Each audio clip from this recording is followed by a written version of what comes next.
Alright, hello, welcome to stream. Nonetheless, though, let's start out with something easy. Introduce yourself, by all means, go ahead.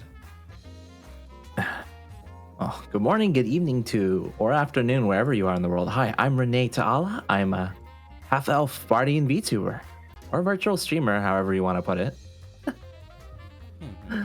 But yeah, music, cooking, my two favorite things to do in the world. And aside from that, work too many jobs. Paying rent's hard. Yeah, paying rent is hard. God. Music and food, though, music and food. Can't say I've run into that combination before, at least when it comes to VTubers. It's quite the spectrum out there, especially in the virtual space. Yeah. Any particular reason you chose those two specific genres to go into, or...? Well, music has been around for a long time. And, you know, when it comes to creative or extracurricular activities, it's always like, how do I put it? It's either you're good at drawing or you're good at doing something physical, such as like sports activities, or you do like music. And apparently I'm better off just doing music since I can't really go outside too much, or else my body just... I'm allergic to a lot of things. Oh my. So I stuck with what kept me safe and less stress, which was music for sure. As for cooking came across because I got tired of eating the same thing over and over for many years. Allergic though, huh? Any kinds of foods that you'd be allergic to, or? I am allergic to all forms of seafood and shellfish. Oh my. Okay. So ironically, in a household that loves seafood and shellfish, I cannot enjoy any of those. But shellfish, unless I take medicine, I'll be okay. Okay. Seafood, an EpiPen may be involved. Hi. Yeah, That's I can share a funny story about that one later if you'd like. alright, sure. Oh man, Yeah. EpiPen though, God. I remember doing my Yeah. first aid course, and when we got to the EpiPen section, I think it was the most stressful part by far. Oh yeah. Yeah, It yeah, usually 'cause is because some folks are good with needles, some folks are not good with needles. I'm actually one of the folk that is not great with needles, actually. yeah, because imagine this. When you're doing the first aid course, they give you like a blank EpiPen, so the thing just doesn't have a needle in it. But you need to demonstrate for competency reasons that when you Of push it course. into someone's leg or whatever, that it clicks and that you're putting enough force. Yeah. The amount of stress you go through when you feel that on your leg is just like, oi, please no. That searing pain where it's just like, why is it pinching? Why is it pinching? And then it gets worse and worse and worse. Yeah. Because then once after you stabbed one guy with it, then the next guy had to stab you with it. Mm-hmm. Yeah. And you're still lingering off the first time you poked yourself with it. Yeah, pretty much. Yeah, first aid training was a little on the whack side here. Anyhow. Moving on to this next one. So, what exactly inspired your design then? How'd you get round to the elf, so to say? So, a main variety of things. Growing up, back when in the world of anime, there's a lot of designs where usually a character has beautiful eyes that don't make sense, or even like chins that can stab through someone's chest. But based off of like how animation was back then, right? And one of the first games I've ever played involved high fantasy as a genre. So I just grew up knowing that elves are really cool because they were the archers, they were the high pride kind of characters, and especially in JRPGs. And also they're pretty or handsome, however people wanted to describe. But you would always see elves as the ones that are blonde. Okay. You didn't really see any other variety, but except for like that rare case, not really rare case, but when they introduced like dark elves, like one character that I still adore to this day is from Record of Lotus War, Deedlit. And I would ask my family to take me to the bookstore because my older sibling introduced me to that series, and I would ask for like anything literature-wise or art book or whatever, and would just be fascinated. So that stuck around for a long time. So whenever a game comes out and there's like an elf, I get really excited. So like in a platonic way, not in a thirsty way, because internet. Yeah, fair enough. It just stuck, and especially when they stay looking almost practically the same, they live for many years. I really like that kind of character design in a fantasy setting, whether it's anime or medieval and all that sort. Okay. It just never left me. Yeah.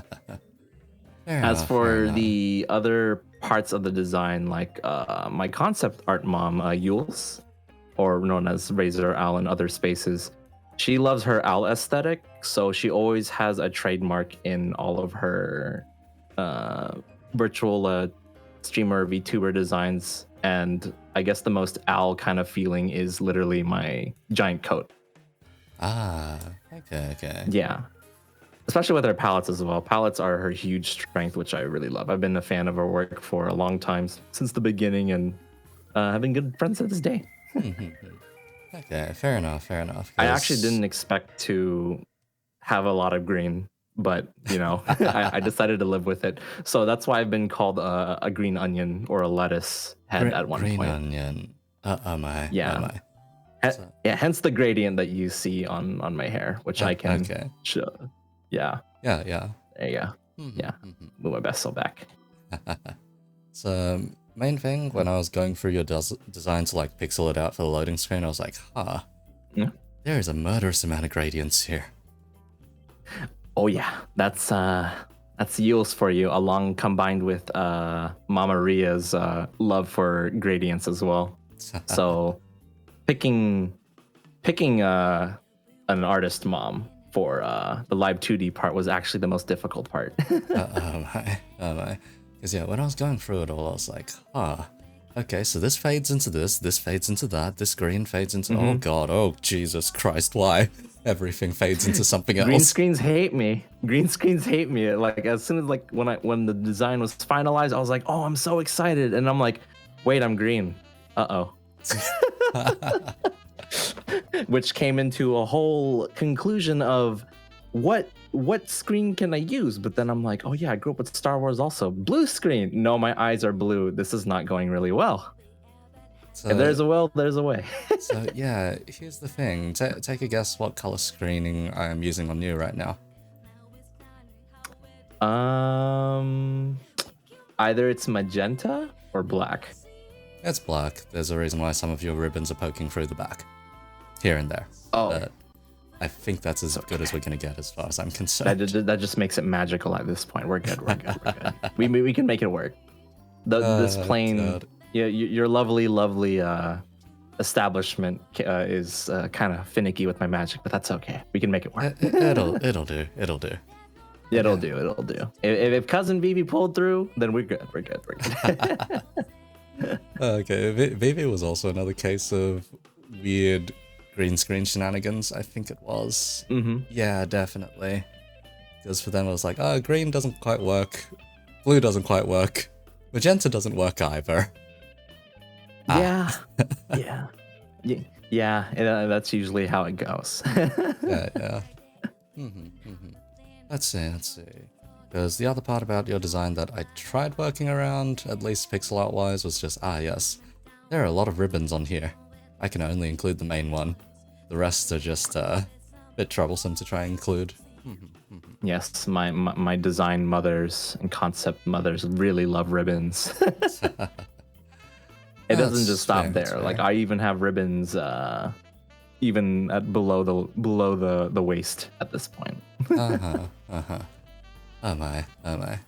Anyhow, moving along to this next one. Yeah. So, what drew you specifically to VTubing? So you could have been in any other medium. Say you could have gone and become an Instagram food photographer. Why VTubing? So fun fact, aside from an Instagram photographer, which I'm pretty sure like anyone who's probably been in that kind of culture. Yeah, I used to be an Instagram photographer. I used to be a foodie, a heavy foodie for a couple of years. Oh my. I was a former Yelp elite, and I've already closed that account because I just couldn't keep up with those events anymore.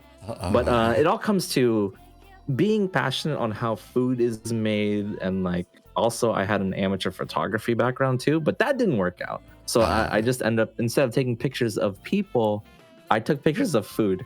Because if you think about it, let's say you're watching TV or a YouTube video and you just see an ad for Burger King and you're like, oh man, that looks so good. But then there's me that's like, yeah, I know why they pay people to make food look good when half of that food's not ingestible. Which is really nice. It's like movie special effects. But yeah, I stopped doing the whole Instagram thing because I think you would say I overworked myself in a sense in terms of creativity, because you would have to pump out content and try to have the algorithm sway your way in a sense.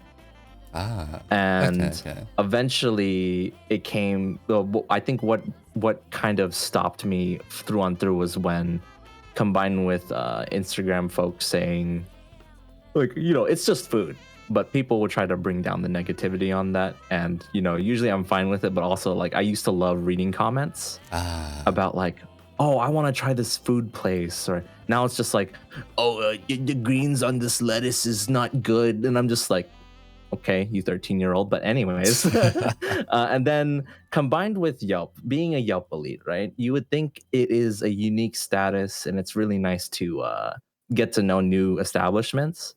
Yeah, it's not all flowers and daisies when you would go to a restaurant and their food is okay at best, But when they try to sell it and then they want you as the biased review, like it's like basically lying on a review. It's so like, I get it, I got a kind free tasting out of it, but I feel like y'all can do better. But they're like, no, but the thing is, like, well, how about we pay you to make this? I'm just like, no, that's not what I originally did this for. And then after that, like after the first couple of great ones, the bad ones just kept coming and coming, and I was like, I can't do this anymore. I can't keep up with the quota and the mental weight it put, because I don't like lying about food reviews, really. Okay, fair enough. And then after that, it was just like, okay, just put this thing behind me and move on to the next one. That was and which was streaming, and ironically, that was a fun trip too. So that's why the Instagram foodie just never leave me. So whenever you or any other folk that have fortunately or unfortunately came across my food tweets, I apologize in advance. They come up at very specific times of the night. Yes. Yeah, that's when I'm craving something, and I apologize for that too. How does one say? Have you ever run into the hashtag on Twitter called Meshitero? Meshitero. No, I have not. How do you spell that? It's in Japanese. It's food terrorism, basically. Food terrorism? That sounds fun. Okay, it is very specifically posted at a certain time of night where people have just, they've just gotten over dinner, they're about to go to sleep or whatever, maybe it's a bit later at night, then suddenly people more or less just post food porn, essentially. Just over and over. So my egg-breaking tweets is considered food terrorism then? Would pretty much be, yes. I feel like I found a lost home. Yes, I've run into your food tweets at the wrong times of night, and I am just like, oh no. Well, I hope it's a great reminder of you to be sure that you've eaten something. Yeah. Fair enough, though. Good lord. So, So you landed in streaming after all of that. Yeah, I took a leap into streaming, and that was a fun content creation adventure in its own way. But also, it came at a price as well. Before VTubing, I was in the world of mobile games. Yeah, mobile games. We all love mobile games, the addiction, the chase. But when you're a content creator that's trying to push content for it, no, take it slow. But yeah, that's why I don't stream mobile games. I no longer do, because that was something I enjoyed, but then I also came to not enjoy in a more gentle way of putting it. Fair enough. I once knew a guy. Let's see. Long while back, he was an E7 content creator. So, E7, yes. This fellow would functionally wail out for any character that came out, do the review on them, blah blah blah, and be very dedicated to the game. Unfortunately, the company didn't quite see it the same. So even though he was part of the content creator program, doing all kinds of extra stuff, blah blah blah, he was doing too much for too little, so eventually just stopped with it all. Yes, that's especially with the company that runs that IP. I've known of their what do you call it? Their history, especially with the content creator program. Also, E7 was the game that killed my favorite game. Yeah. But then that's how I became friends with whales. Actually, people that have burnt more than $5,000. Just because they can. Wait, let me guess. If it was E7, Summoner's War? No, Summoner's War was always talked about because of E7. Okay. That wasn't the game that the community just migrated over from, though. It was a Cygames game that had a promising future until E7 came around. I see. Which was Dragalia. Yeah. Because, yeah, eventually that guy just moved on to doing, what's it called, Genshin content, and is now just one of the top guys for that. Huh. Oh, okay, Yeah, yeah, okay. that one was a I funny didn't know you were story. friends with Tech One. I'm just kidding. No. That one would have been Tenha, but that was a while ago. Oh yeah. But man, when you moved over to VTubing then, in which case, what did you decide to stream if not mobile games? Mobile games? Well, I guess you can call me variety in a sense. I would be talking one day to some music guitar practicing stream at 3 in the morning, my time, and probably a JRPG here and there. But I've been so busy with life things that I need to prioritize that more, which is why my streams have been guerrilla for the past few months. Okay, fair enough. World's opening back up and all that, after all. It's what happens when you're a homeowner too. Ah. That's what gets me, being a homeowner. Yeah. Can you imagine I'm paying rent and being a homeowner at the same time? I say that because I deserve to say that. Landlord Kun can't say anything about it. Oh dear. Yeah. Yeah. It's like one day you're like, I'm alive. And then the next day it's like, oh no, my toilet's not working. I have to fix it myself. Yeah, I know. All about DIY renovations. Oh god. Oh god. Yeah, we'll talk about that in a later spot, I guess. Yeah. Oh yeah. That's for another time. Of course, no problem. And before we leave the mobile game thing behind, I can say the only thing I'm proud of in E7 that I have probably achieved secondhand is that the guild that I founded was in top 10 of Guild War for a good amount of time. Oh, because my guild members were very, very good at what they did, especially when they weren't super whales. So it's more of like they did the math and they were being clever and trolly about it, to the point where the number one guild at the time was called Ambition. The leader was trying to recruit my members.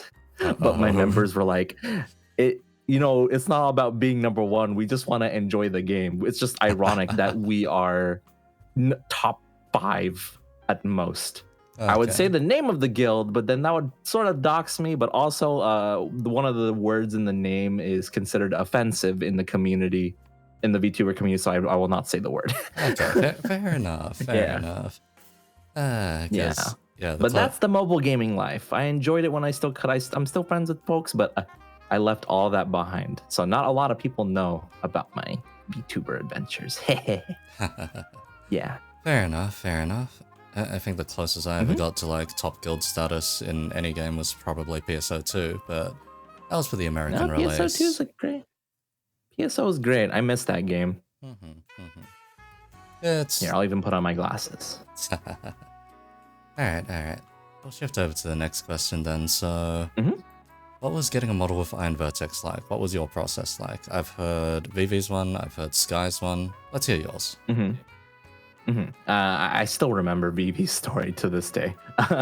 But so it all started with I've been a fan of IV for a good amount of time.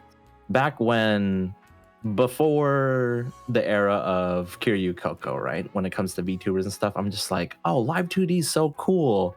Like when I play a mobile game and I see a moving image like on a splash art, I'm like, whoa, I want this. Can you imagine having something like this? And then I came across a YouTube video of Brian. I'm going to butcher Uncle Brian's name like I always do. I just say Chewy. Brian Chewy, but it's probably Sui. Uncle Brian, don't hate me. Then again, I send you cursed stuff anyways. But yeah, I came across his video and I was like, it'd be really cool if he were to rig a design that I have. However, the hardest wall, right, to me personally when it comes to getting stuff started is, do you have a design? And it's like, yeah, I have a design, but who's gonna make it? I've known Yule Mama for ever since a good amount of time. I'm gonna say a good amount of time, and she's busy. She's an artist, and at the time, she had some stuff going on, but to summarize it, this design that you see like today was in the works for almost 2.5 years, Oh, damn. roughly. All right. Two all and a right. half to 3. It's been through many like adjustments. Okay, Originally, okay. I was supposed to have circular glasses, and my clothes were actually supposed to be a dress of some sort, which I can send you an image of if you want to share it with the crowd. Let me see. Let me grab Sure, it sure. here. That should be easy enough. Because you know how when it comes to VTuber designs, it's like it's either are you asymmetrical or are you normal, like as it should be, like memeing wise. So I didn't have a full body then. I had a more chibi sized version of myself because that was my concept mom's style at the time before she Okay, started okay. getting into full body detail. Let me see here. It's like I think this was a commission folder. Oh, found it. All right. There you go. Sending it over to you right now. Okay, okay. Well, what you would notice that in the design, the only thing that has changed is literally my outfit Huh. and probably my hair adjustment here and there. That's it. Just the bangs. Okay, okay. Let's see. One sec, I'll get that up.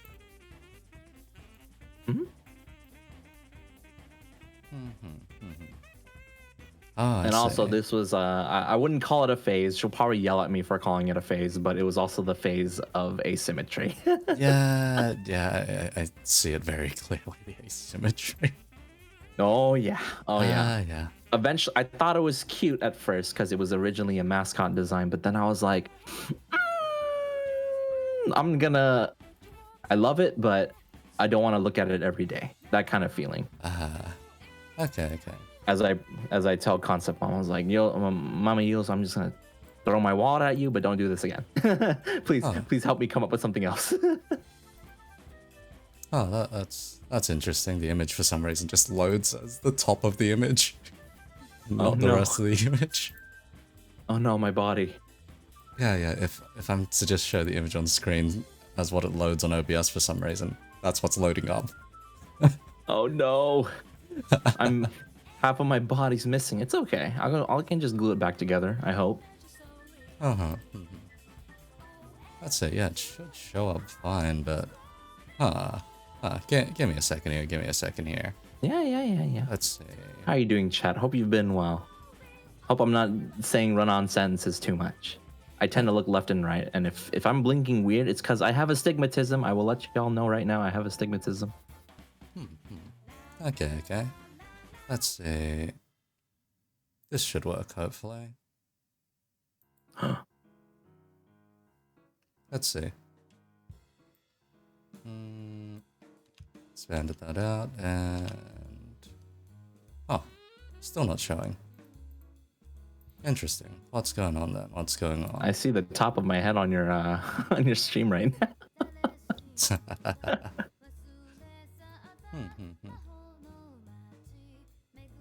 Let's see. Yeah, for some reason that ain't showing up properly. Let's see. Shouldn't be any particular reason it doesn't show up properly, at least. I'll try just shove in a new image source and see if that works out. Let's see if it works.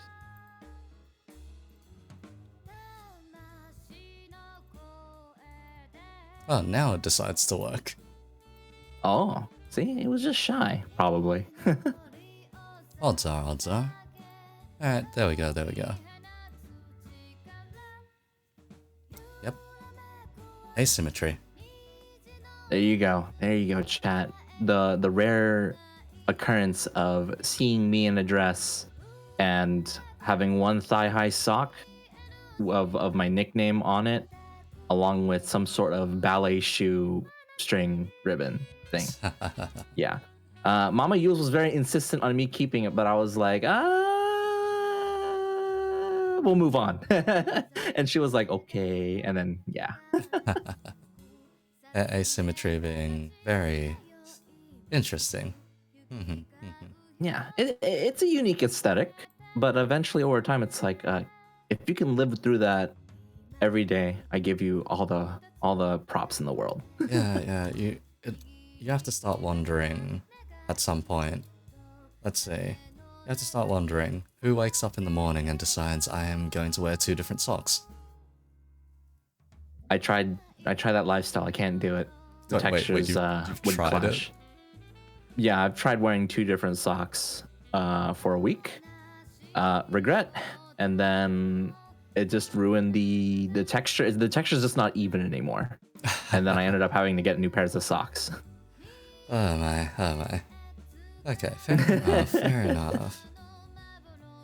Like, myself, just because of work, I have to wear, like, an extra ankle pocket, essentially, just to keep phone, whatever valuables, etc. An ankle pocket. Oh. Yeah, I'm not meant to have, like, shirt or pants pockets while out on the floor, basically.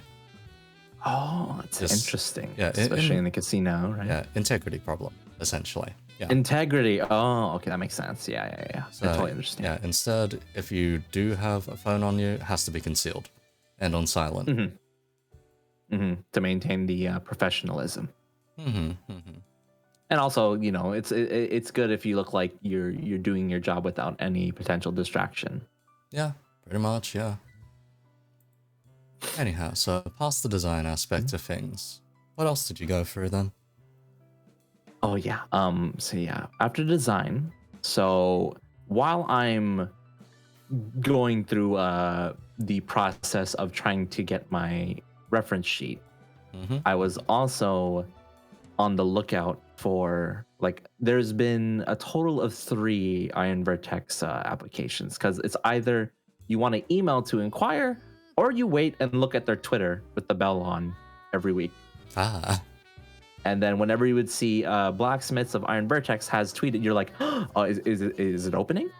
And then, mind you, like, again, like, design-wise, in the process of waiting for my sheet or trying to get it, the first period of forms come up. And unfortunately, when I looked at how long the forms would be up and I would get no response, I would have to miss it. So then I would hold off. I'd be like, oh, this is not the block or period that I can apply, so I will wait. Like, I could have just emailed and be like, hey, I'm interested, but also I was very keen on having my concept mom be my parent. Okay. And then fast forward a year again. It was the second instance that I remembered to check on applications. I, again, just like the first one, no chance. And didn't have my sheet. And, you know, I have a high amount of patience and understanding. Especially when it was around the time where I just moved countries. Oh, damn. All right. Yeah, I was in America at the start, and then I went to Southeast Asia for school. Oh boy. Out of impulse decision. But yeah, if I was still in Southeast Asia, I could literally spend a 20-minute commute just to go see Concept Mom and be like, hey, please, I'm on my knees. I would like that sheet. But you know, eventually, second block did not go well. It did not go well. And then I would just see all these beautiful designs over the past few months.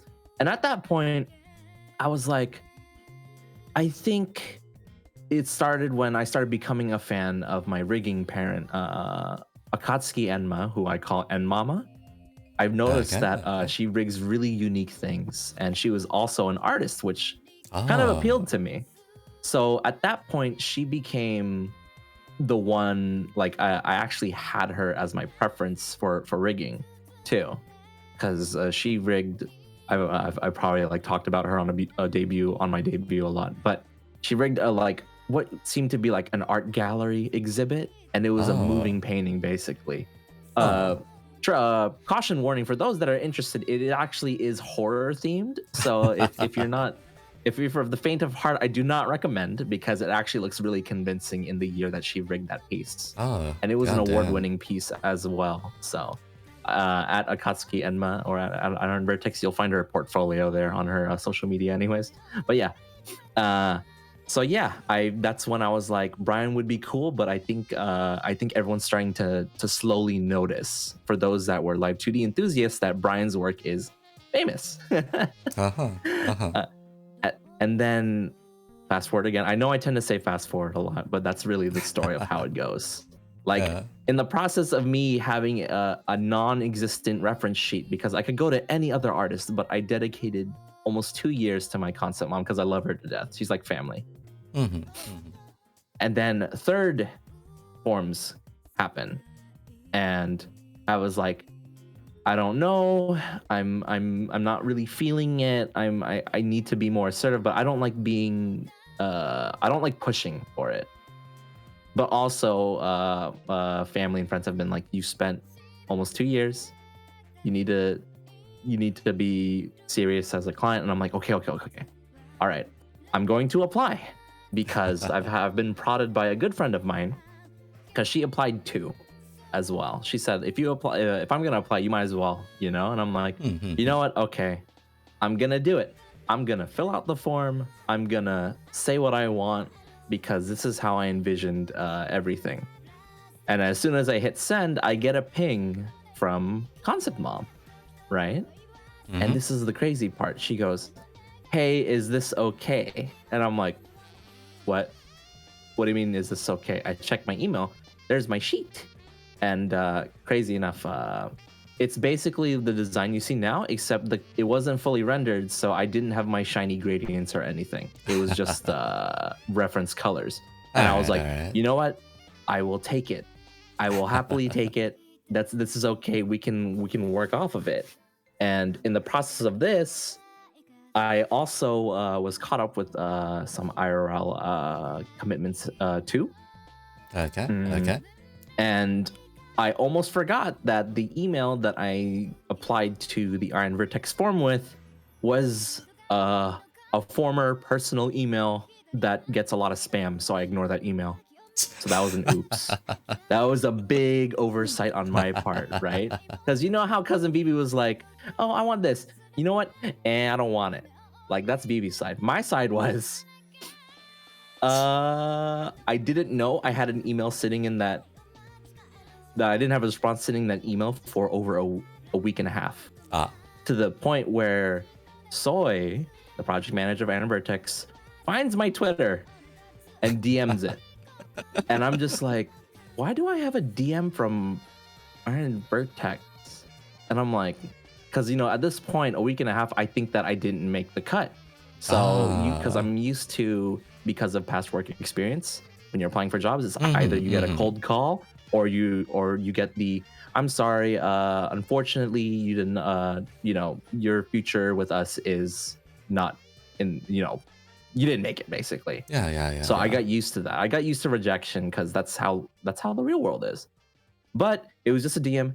Hello, is this so and so at I'm like, yes, this is them. How can I help you? And they're like, so we've sent an email X amount of days ago, and you haven't responded. Does this mean that you are no longer interested in proceeding with us? And I was like, huh? I was like, Just I'm oi. I'm like, wait. I'm like, no, I didn't recall receiving an email. And then she was like, is it this email? And I'm like, hold on one moment. And I go to my email. I again, spam folder with a bunch of crap. Filter Iron Vertex. 3-star mails from Iron Vertex, because when you fill out the form, you get an email inquiry saying, hey, you filled out the form, would you like a copy? Because I star those. And I was like, oh, okay. Click the email, and I'm reading through it, and it was just like, hello, we would funny enough, maybe I should just pull up the email and read it word for word for maximum experience of immersion. All right. This is really embarrassing. Okay. Oh man, I'm looking at it and I'm just like, why? There you go. Hello, thank you for your interest in Ivy's projects. After reviewing your form, we are interested to learn more about your project. We have a few questions for you that may help us understand if we are capable of taking on your project. We hope you can take your time to answer and get back to us. Best regards, Soy, Ivy project manager. There was a questionnaire I was supposed to fill out a week and a half ago. Yeah. I didn't fill it out. Oops. And mind you, when project managers work for I've worked with project managers, and whenever the workload and deadlines need to be met, it gets crazy. You need to have a high, to me, from my experience, because being an assistant project manager, if you don't have everything together, you start molding, or you start feeling dread or being pressured and all that stuff. So I understood. So I felt bad. So instead of panicking, I was like, I'm gonna swiftly answer this questionnaire, which I did, and also freak out because you have your typical email, you have your box where you put your references and stuff. The hardest part was, what is the lore / background story of your character? And that I was just like, oh no. Then my world was like zooming, because I'm panicking about my design. I got my reference sheet, but the one vital part of to me, like, whenever it's like you're making an OC for a role play forum on some anime website like Gaia or whatever. God, I just outed myself. Gaia, buddy. But we could get to about that in a later question if you want a spontaneous question. But yeah, I had a rough draft of my lore, and mind you, it was a 3-page cringy rough draft from over years of proofreading. And I was young and not too thoughtful about my idea. Like, if when I had friends review it, right? Then I told them, before you laugh at me, please give it to me straight. Tell me your honest opinion. And they were like, okay, I will give you my honest opinion. And so far, majority of the responses were, I love it. This is so you. This is great. You should go with it. And then I'm like, oh man, I need one critical what do you call it? Critical feedback. And I got one. And it literally was, you love isekai and high fantasy too much. You need to tone back on Landlord Kun making an impact, because it seems like Landlord Kun is the main character. And I'm just like, I just sat there like, I needed that. Like,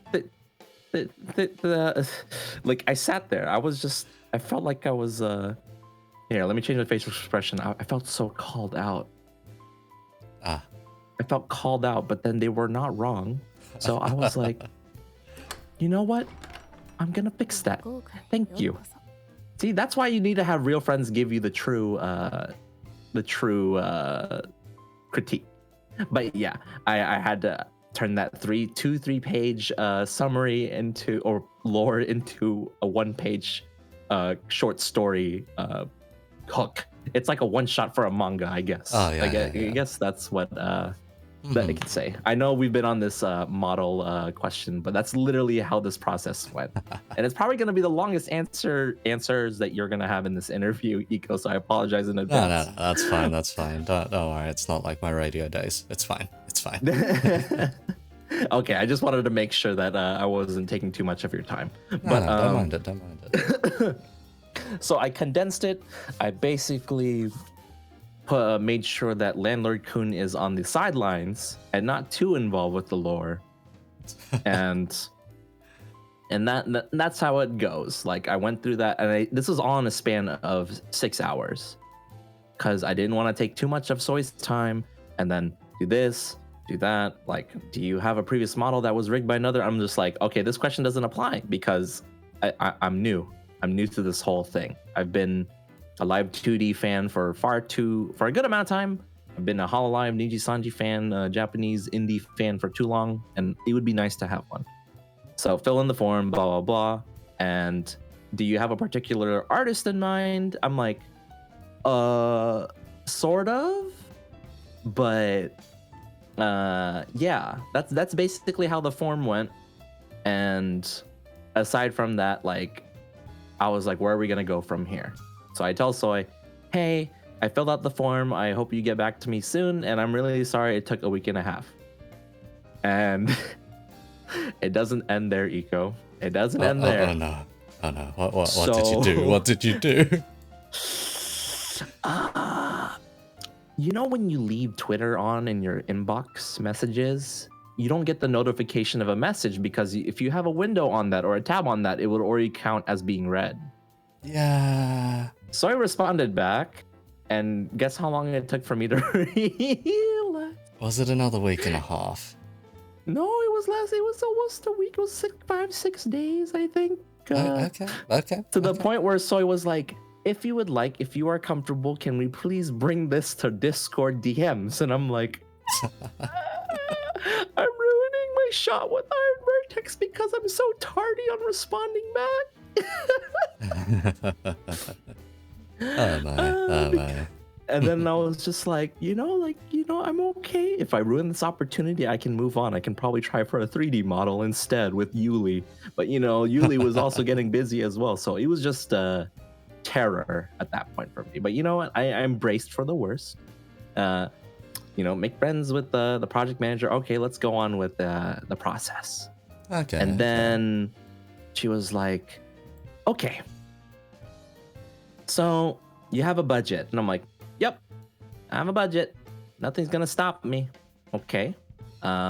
So as I'm double checking this document, okay, all right. All the stuff that I said so far, it does not violate this document. We're good. Okay. She was like, all right, you have a reference sheet, but it looks like, and I basically told her, I'm like, yeah, my concept mom is not able to work further on this. So I do not have a live 2D artist. And she goes, okay, judging by your budget, here is a list of artists that we know on hand that can work with your design and your budget. And I was like, okay. Looks through the list, and I'm like, I know who that is. I've watched, the first one on the list is Etta. And I'm actually a fan of Etta's works, and I was just like, oh, Etta's great. Like, I can see my design in Etta's style. And it was also around the time where I believe Vivi tweeted out her design from Etta. Okay. Because Brian retweeted it, and I was like, okay, this is a great way to start. I could be Vivi's sibling. This is dope because I like Vivi's design too. And then next on the list was Tokiria, which is my 5-2D mom. I was like, I love watching Yua. I love watching basically most of the Ria kids I have watched on Twitch. Usually.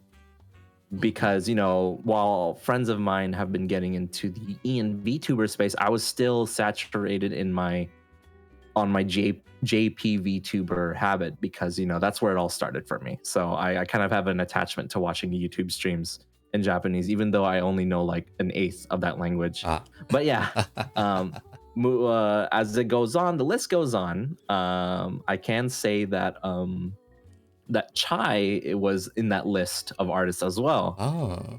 But I already knew that much respect to like all the artists out there.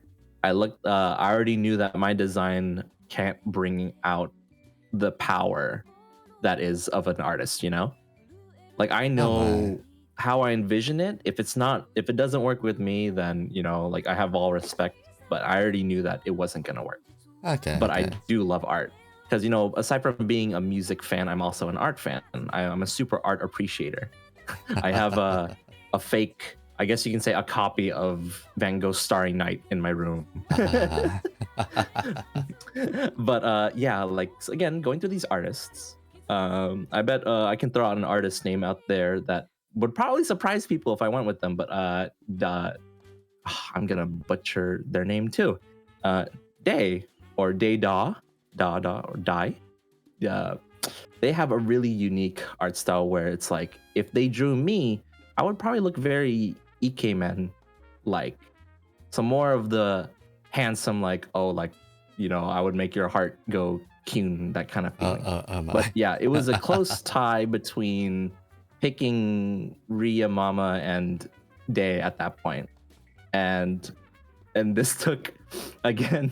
I didn't want to rush it, but I also wanted to get back to Soy as soon as possible. So I consulted my close circle of friends. I'm like, hey, you saw my design. What's the first thing that comes to your mind? And it was a mixed response. Like I had some honest ones, and then I had some cultured, unnecessary ones. Cultured, unnecessary ones being like, the friends from the mobile gaming days, like the Super Whales. They're just like, so when do the clothes come off? And I'm like, that doesn't answer my question. Then they're like, okay, well, do you have boing boing? I'm like, yes, my hair goes boing boing. And then they just start responding. So now the cultured answers are out of the way now. Now it's like, I can't stop looking at your eyes. And I'm like, I get it. I'm ugly. And they're like, no. Like your eyes. And I'm just like, you know what? I do like my eyes. And they're like, okay, Renee, don't get narcissistic on me. And I'm just like, no. You know what? I'm going to roll with the bit. Man, I'm beautiful. And then they're like, okay, good.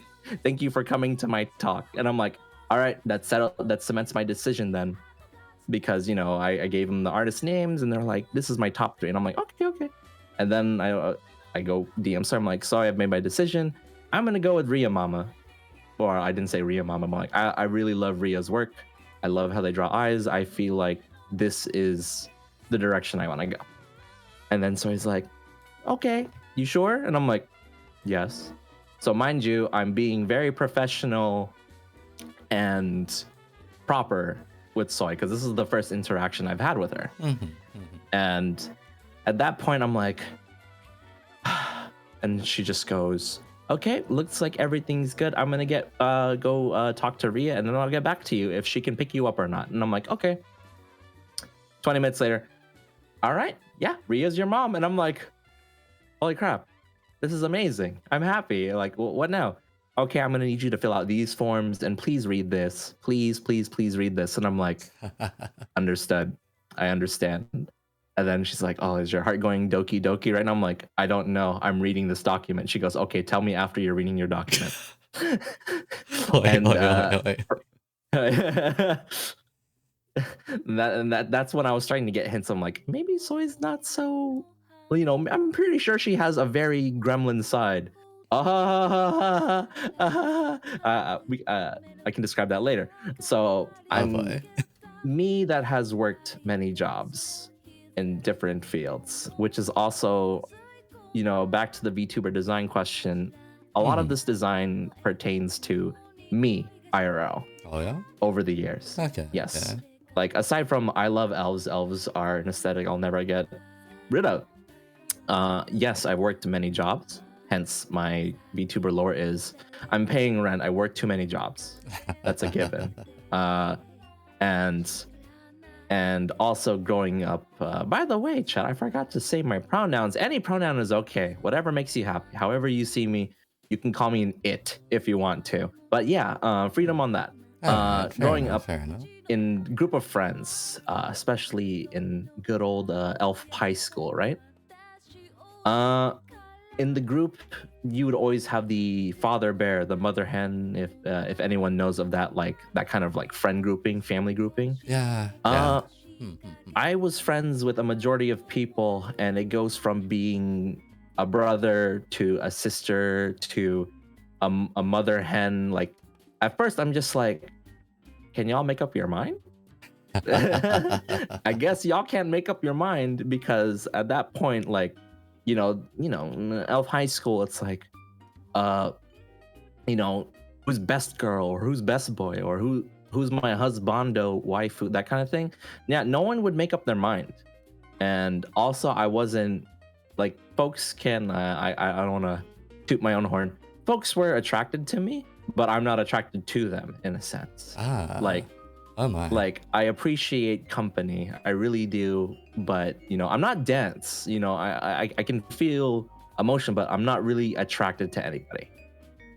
Yes, gotcha. Renee is ace, like my IRL self. Yeah, that's the design. Wow. That's how I am. So it's basically my VTuber is a reflection of me. That's how I put it, which is why I can express myself this way. So it's like most compliments like, oh, your eyes are so pretty. And I'm just like, I'm sorry, I have long eyelashes, hence eyelashes in my design. but yeah, that again, like that's where it all stems from. And that's how I've grown to like it. So I've had this OC for a long time. But yeah, back to the process of Iron Vertex. Again, apologies for going off on that. Don't mind it. I tend to talk a lot, but I also don't want to like leave a red herring or like a plot hole behind. Like no stone unturned. That, I guess it's the saying. Oh, but that's good. That's good. Yeah. So yeah. Again, this is when the waiting period happens.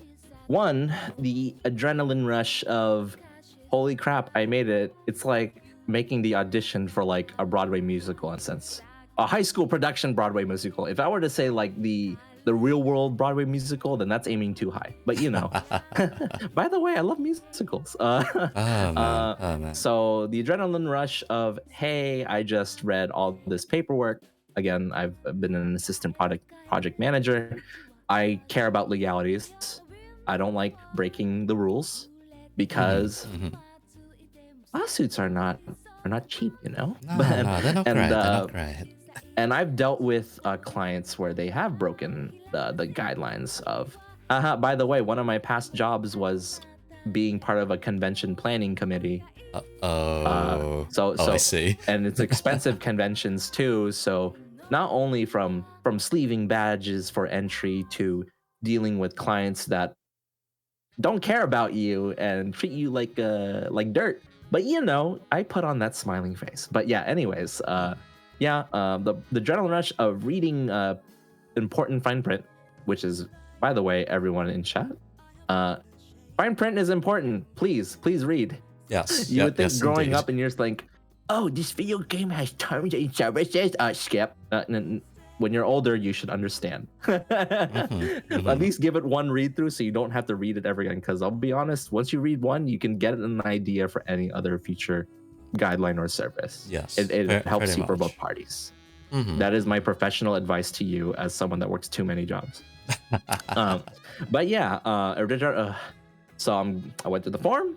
This is where the waiting period starts. And of course, yes, the paying price. And you know, it's like when you get a car, you talk and then you sign forms and then you establish a payment plan. Payment plans exist. And as it goes, to me that feels like a normal adult kind of thing. Like growing up, adulting, I'm so used to it by now, right?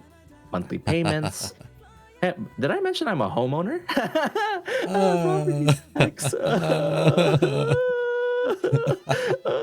But yeah, that's getting through. Also me crying, probably not really crying, not yet. The crying stage wasn't there yet, but it was more of like, oh my god, I'm gonna be an IV child. Who am I gonna celebrate this to? And I celebrate with my closest friends. Jack Mango, boss man, right there in chat. He's one of my close friends. He was one of the first to know, and so on and so forth. So days go by, days turn into weeks as I'm fully catching up with my concept mom. I won't go too far into detail on why she was so preoccupied over those 2 years, but let's just say that she's been compensated for and she's been treated right. So I'm glad that her time was not wasted. I'm glad that she's not in that kind of situation anymore. So she ended up getting her fully rendered sheet to me, but my fully rendered reference sheet, and also it lined up with another good friend, Honey Bits, known as Sarah. I actually commissioned her to make me a sketch sheet, which happens to be probably one of the reference photos I linked you a week ago, Eco. That full body one with all the expressions and everything. So she made that one. It all lined up. And what's crazy is that when I emailed Sarah, I was just like, hey, mom just gave me the fully rendered sheet. And is it okay if we change the outfit design and also the colors? She goes like, oh, no problem, I can do that. And I'm like, wow, like you artists are just built different. And she did all those revisions in less than 2 days. And mind Oh, you, boy. I've been on her wait list for longer than a year. Oh, She's great. Oh, damn. Mine, and what's crazy is that originally my old attire in that reference sheet, or that full body sheet, was actually a dress. I was in a dress. And now it was changed to my my coat and I would say my attire, because I can't really describe what my top is. I would say it's more inspired from Lolita fashion in a sense. Again, this is an aesthetic of Mama Yule. But yeah, weeks turn into months, and then comes, you know, when you have Discord open, you get DMs from friends and all that sort. Then comes the Soy DM, and I'm just like, this is before Soy actually got an image of herself, so it's easier to tell if it's legitly her or not. And I'm just like, oh, Soy has a message. What is it? Hey, so Ria has your update. And I'm like, oh, my first Ria drawing. Oh man, I can't wait to see. And then image gets sent, and I look at it, and you know, like when you, to me, like I get very sentimental with the stuff of my own like designer property in a sense. So I get affectionate. So I look at it, I'm like, it's as if like my design came to life. This is where like Renee starts tearing up a little bit. I'm just like, oh, get it together. You're still talking to Soy. Okay, all right. You know, and the first response was just like, oh. And then Soy's like, is that a bad thing? And I'm like, no, it's not a bad thing. It's not a bad thing. I'm just like, I'm trying to process my brain, because I've never felt the neuron activation or the serotonin hit. And I'm just like, Ria drew that? And she was like, yeah. And you asked for Ria. Oh, by the way, who's your rigor of preference, by the way? And I'm like, I don't really have a preference. At this point, like I was already feeling a lot of positive emotions, almost on the verge of generating tears. And I'm just like, okay. You know, whoever in the team has the most interest in me, I will gladly take them without any objection. Damn. Because also in my back of my mind, it's like, you idiot, you say Enma. You have to say Enma. And I'm like, no, I'm happy. I'm already happy. I see my design. It's not fully done yet, but I'm happy. And then Soy just goes, oh, okay, all right. And then again, weeks turn into months. You know, I'm just enjoying my time, bouncing at this point, like getting assets together, which was the panic part, because by the time I was getting assets together in preparation of that reference sheet, it was when the EN VTuber boom started. Oh dear. So that's when artists left and right on Twitter were like, commissions closed or pending waitlist. And at this point, I'm like, oh no, I'm running out of options. Overlays, I can do it myself. That it didn't work out that way. And then, so I made my VTuber Twitter in the span of this, because you know I had one ready, but the name wasn't solidified yet.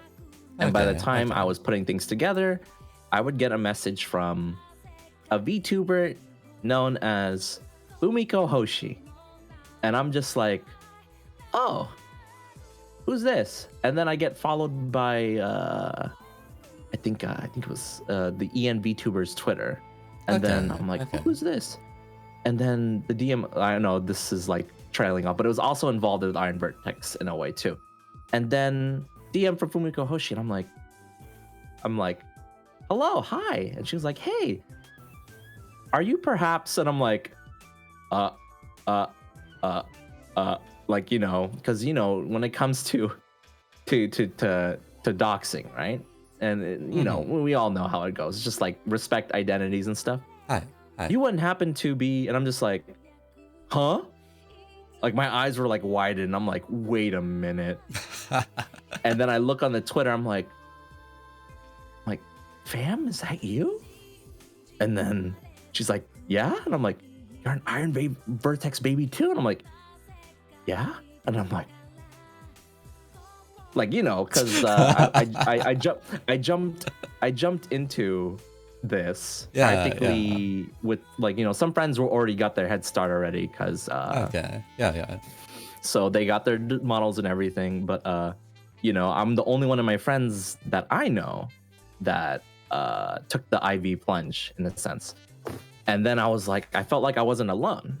So I've been good friends with Fumi for a good chunk of time as well, which is why there's always the interactions of I love you, blah blah blah. The typical like friends showering others with love. But yeah, and then I was like, oh, how did your process go? So because this is how my process is going. And she's like, oh, da da da da da. Like at that point, it's like I felt comfortable at that point. I wasn't panicking or overreacting. Like I felt very secure because now I have someone that I know. So just so we can embrace this new content creation journey together in a sense. Okay. And then lo and behold, again, another DM from Soy, and I'm like, oh, okay, what's it gonna be? So I just want to let you know that Enma's gonna be your rigger, and I'm like,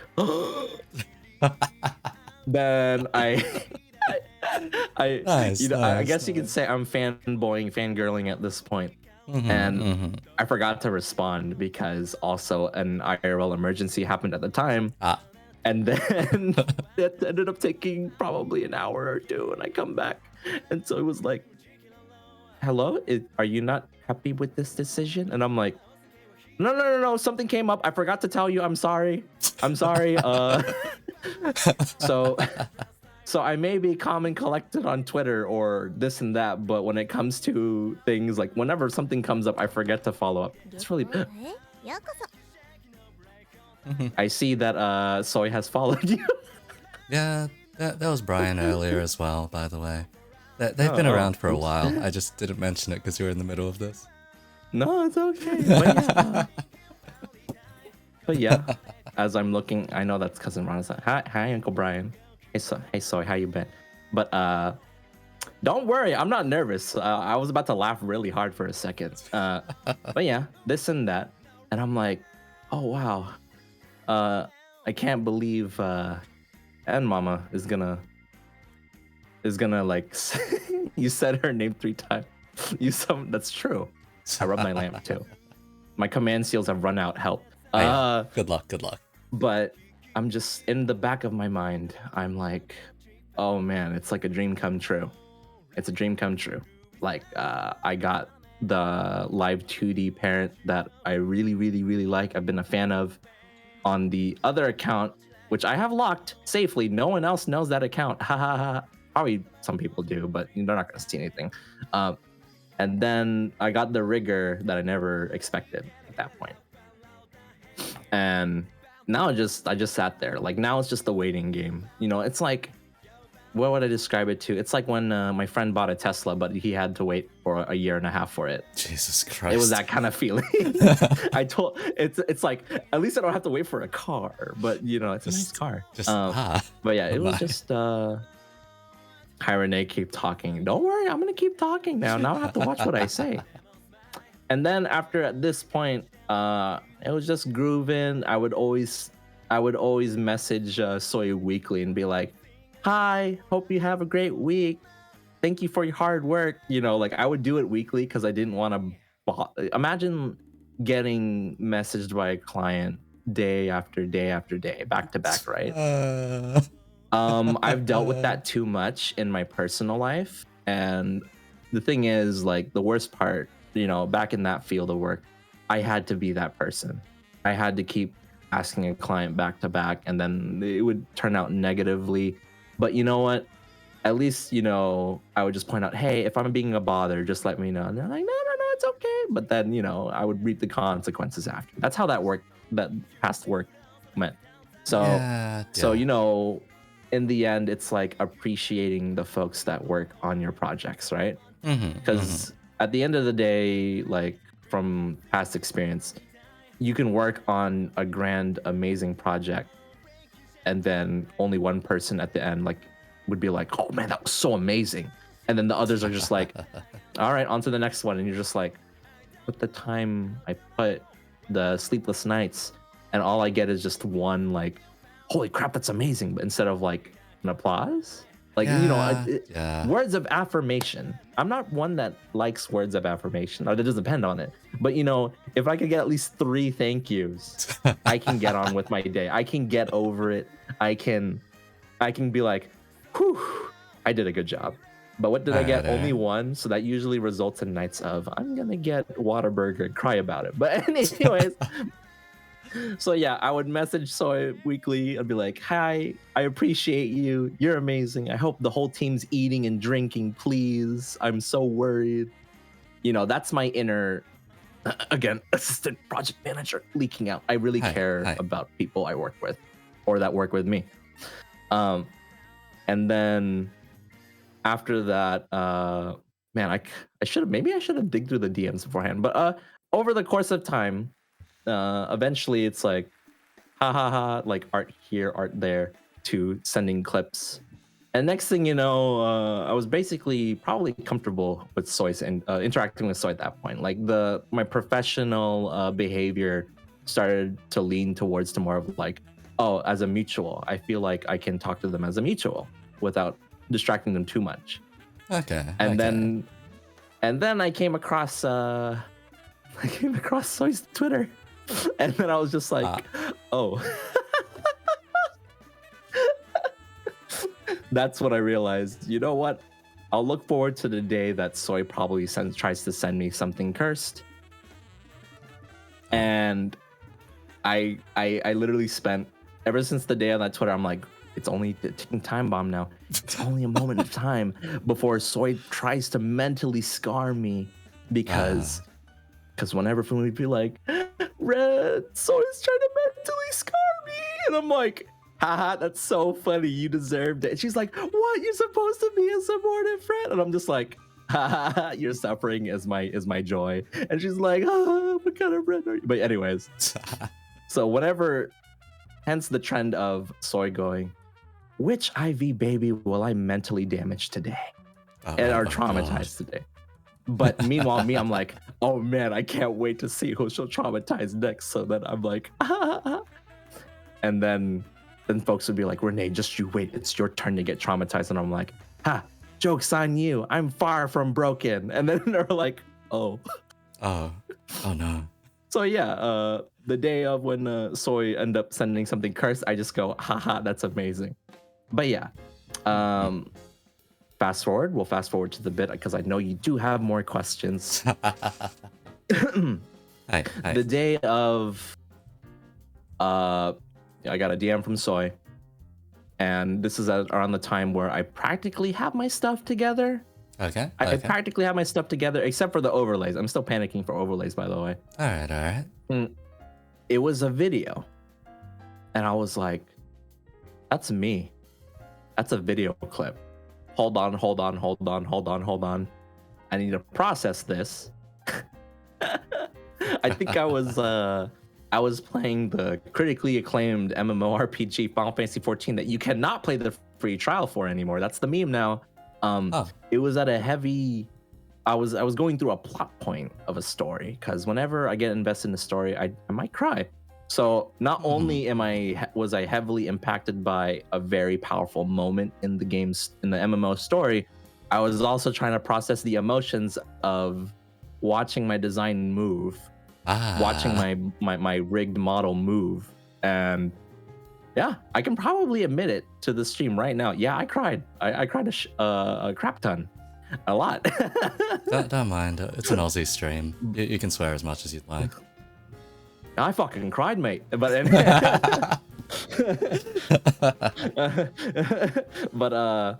but yeah, I was.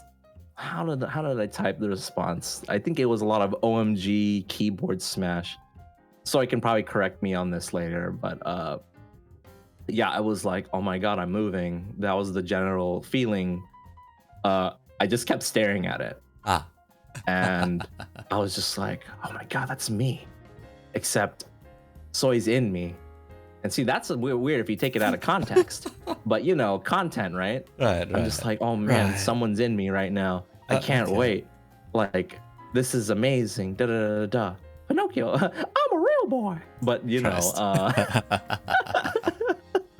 voice impressions, I can do that too. Um, but after that, I was like, I can't believe I'm moving. Holy cow, da da da. And then Soy was like, smiley face or her usual like here, I'll type it in chat. She either does that or she does this, like it's like raising your hands going woohoo, like that kind of feeling, right? Yeah. And I'm like, hold on, I need a process. And then shortly minutes after, she goes, all right, please follow these instructions. And I'm like, what? And make sure you have VTS installed. And I'm like, huh? Did you download it? Please tell me you downloaded it. And I'm like, huh? I haven't typed back yet. So I download it. And Soy walks me through the copy pasta process of how to get things working. And please note of blah, blah, blah, blah. And I'm like, okay. As I'm watching what I'm saying, as per the contract that I signed. So yeah, I was like, BTS, please load. Oh, right. I got distracted by like, you can be the dog in the bowl, you can be a cat, etc. I was being distracted by that. And I was going, ha ha ha. Like, I was using a webcam. I was using the webcam tracking for VTS at the time. And I was still waiting on an iPhone. I was waiting on an iPhone from a good mutual friend of mine that, again, didn't take calls really well. But that was the same day I got my iPhone because he dropped it off. So got everything set up. And then, because, Soy's really sweet, literally walking me through the process and be like, if there's an issue, let me know. Like, I can troubleshoot, blah, blah, blah, blah, blah. And I'm just like, wow, Soy is so amazing. Did I mention I love Soy? Insert like, I'm pretty sure any IV baby would be like, I love Soy. Soy gets that a lot. Soy has a harem at this point. Oh, boy. And then got everything put together and loaded the model. And when the model loaded, at first it wasn't moving. And I'm like, oh, it's like, oh man, like, holy crap, look at me. And then my mouth started moving and I'm like, ah. And I'm like going, eh? I see. Like, I'm just like, oh my God, I'm a VTuber now. And then like typical VTuber things. I'm just like, hee VTuber debuts be like, oh, I'm showing my hand. Or I'm sorry if I'm like off of your overlay. It's just like, I'm peeking. Like, like making all the meme things that you would do at a typical like debut culture kind of thing. Because, again, I've based most of my viewing hours off of the virtual streamer YouTube scene instead of Twitch. Okay. And after that, I was probably replying to Soy normally at this point and probably and telling her to thank N Mama and Ria Mama for all the hard work they've done, blah, blah, blah, blah, blah. And also, this was when I did not have my animations yet. I only had my movable body, and this model actually did not have glasses at the time either. Oh, okay. So yeah, that's really how it went. And then it was just, I guess, figuring out if there was any issues with the model, and so on and so forth. So it was just I would call it the alpha testing stage in a sense. At this point, I was too what do you call it? I was too captivated by how everything looked at this point.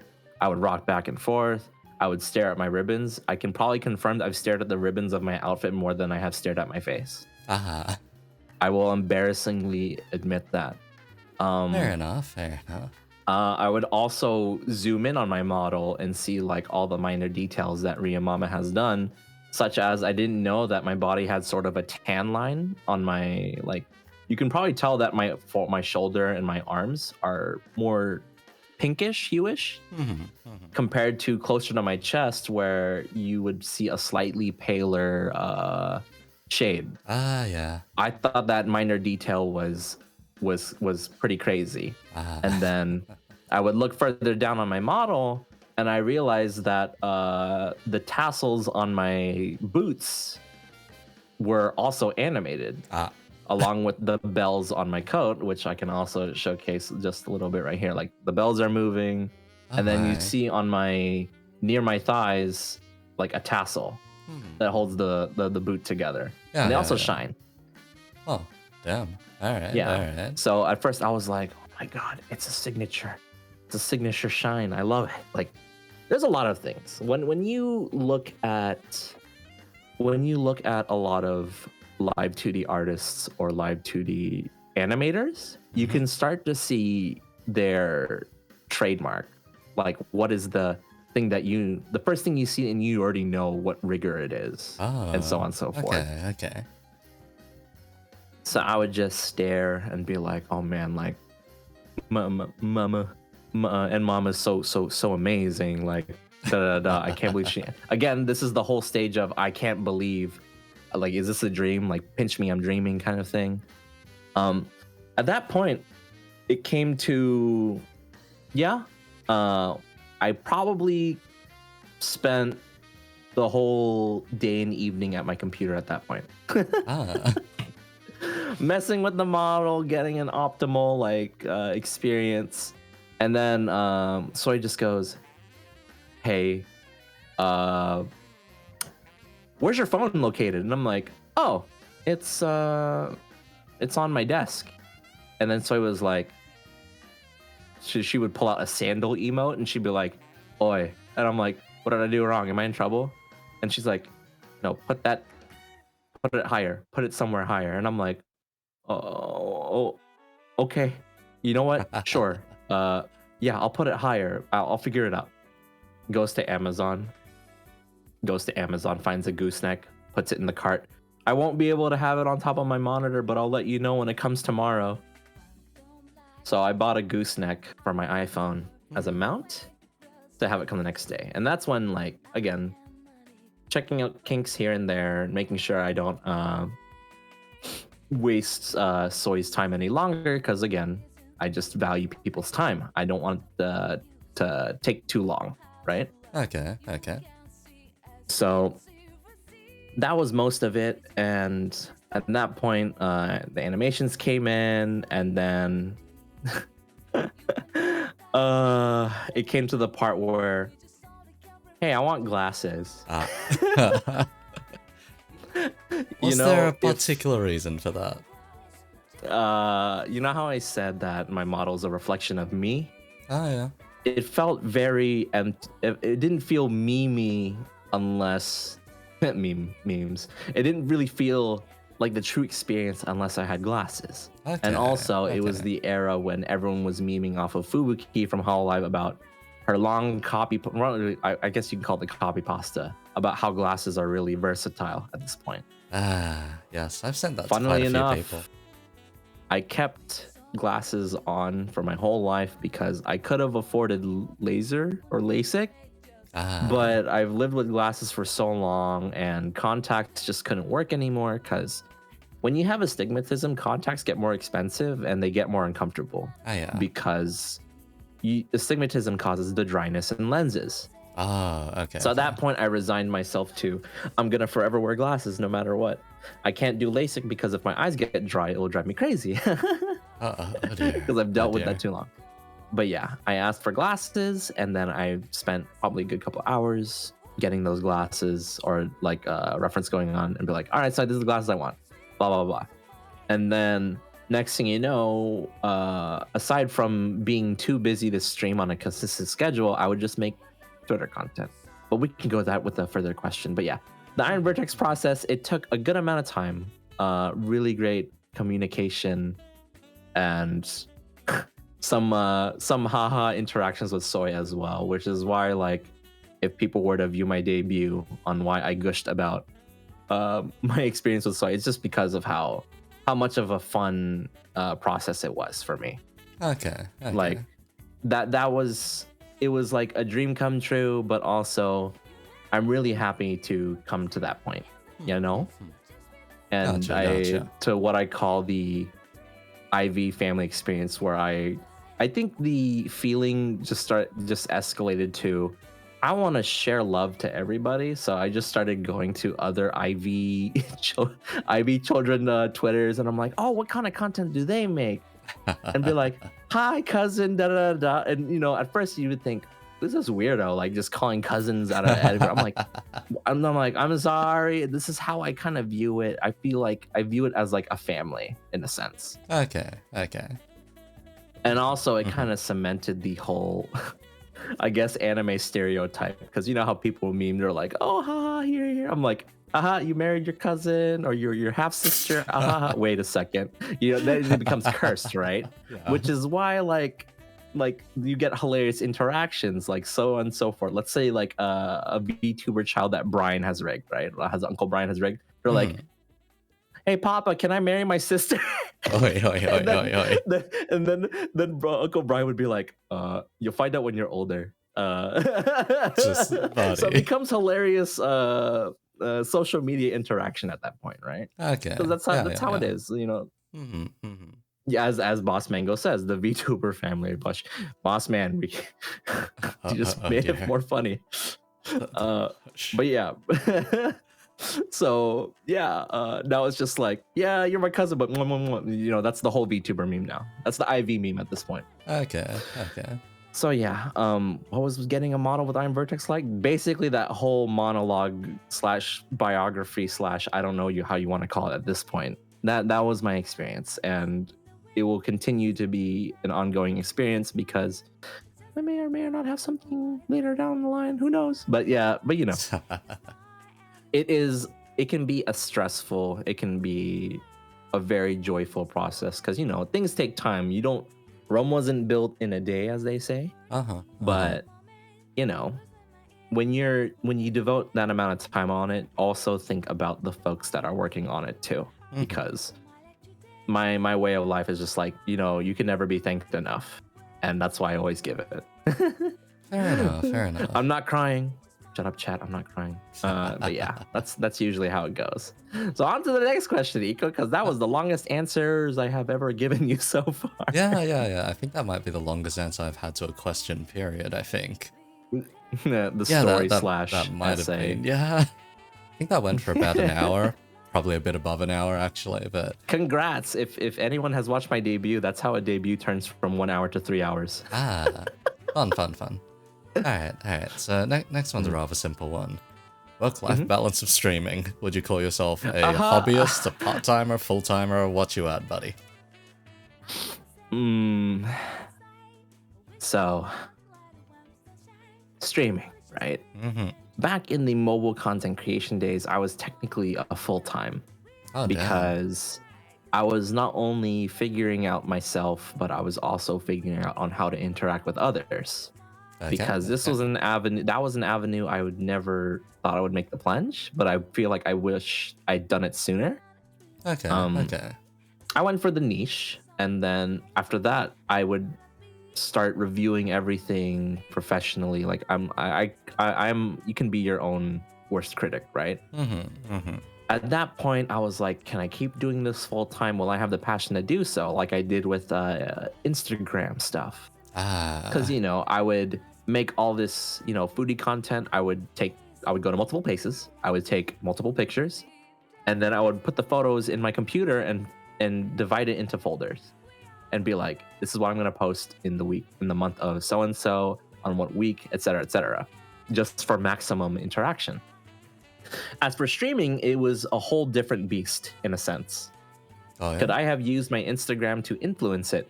Yes, no, but also I didn't want to mix an IRL content creation with what I was doing. Because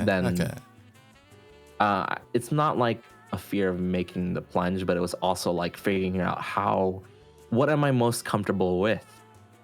And yeah, I learned more about myself in that era of content creation. So it went from, can I do a full-time streaming thing? Technically, yes, I can, but also IRL is more than important. I wouldn't say just as important, because you want to make sure that the place that you're living in is in good condition.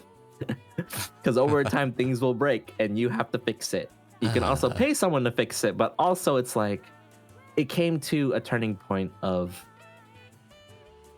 work-life balance. It is possible to do, and more power to the folks that can do full-time streaming and a full-time job, because people are just built different. To me, I would say I'm part-time. I have the potential to do full-time, but with the way of things, or how things are, I feel like part-time guerrilla is more of my style. And at least I can make content somewhere, which is, it's on Twitter. Which I'm pretty sure a good amount of folk know what that content is at that point. Which is, you already guessed it, the food pictures, and also the once in a while music riff and tweets that everyone has come to love over the past year of my VTubing stuff. So that's that. Work-life balance, yeah. I'm definitely part-time for sure. All right then. Who knows? Maybe 2022 might be the year of full-time. All right. Let's see. Since you did mention home ownership and whatnot, I'll just throw this particular curveball at you then. So, what's the worst repair that you've ever had to do, DIY-wise? In which case? All right, chat. When I say trigger warning, not really trigger warning. A PSA, filth.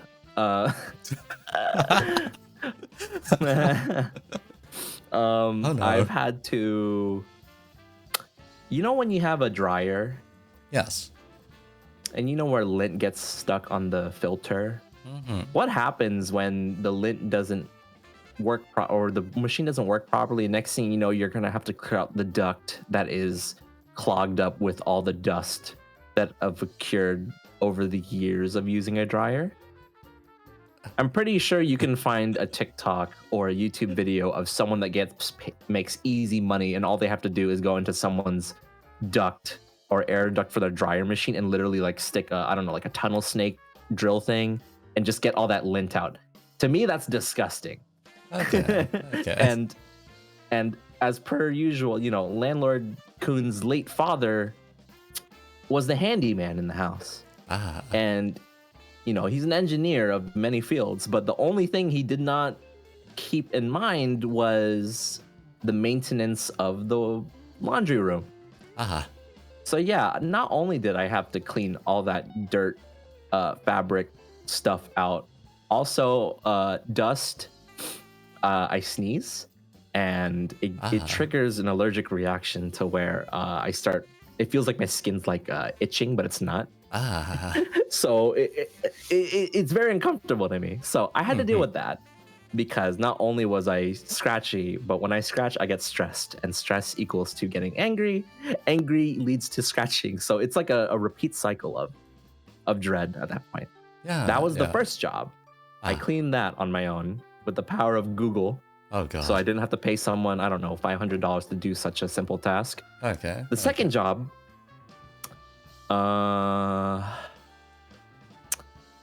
when you have a bathroom sink and then the other guest room, they're probably connected to the same pipe. If one sink is working, but the other sink is backing up, that's a problem.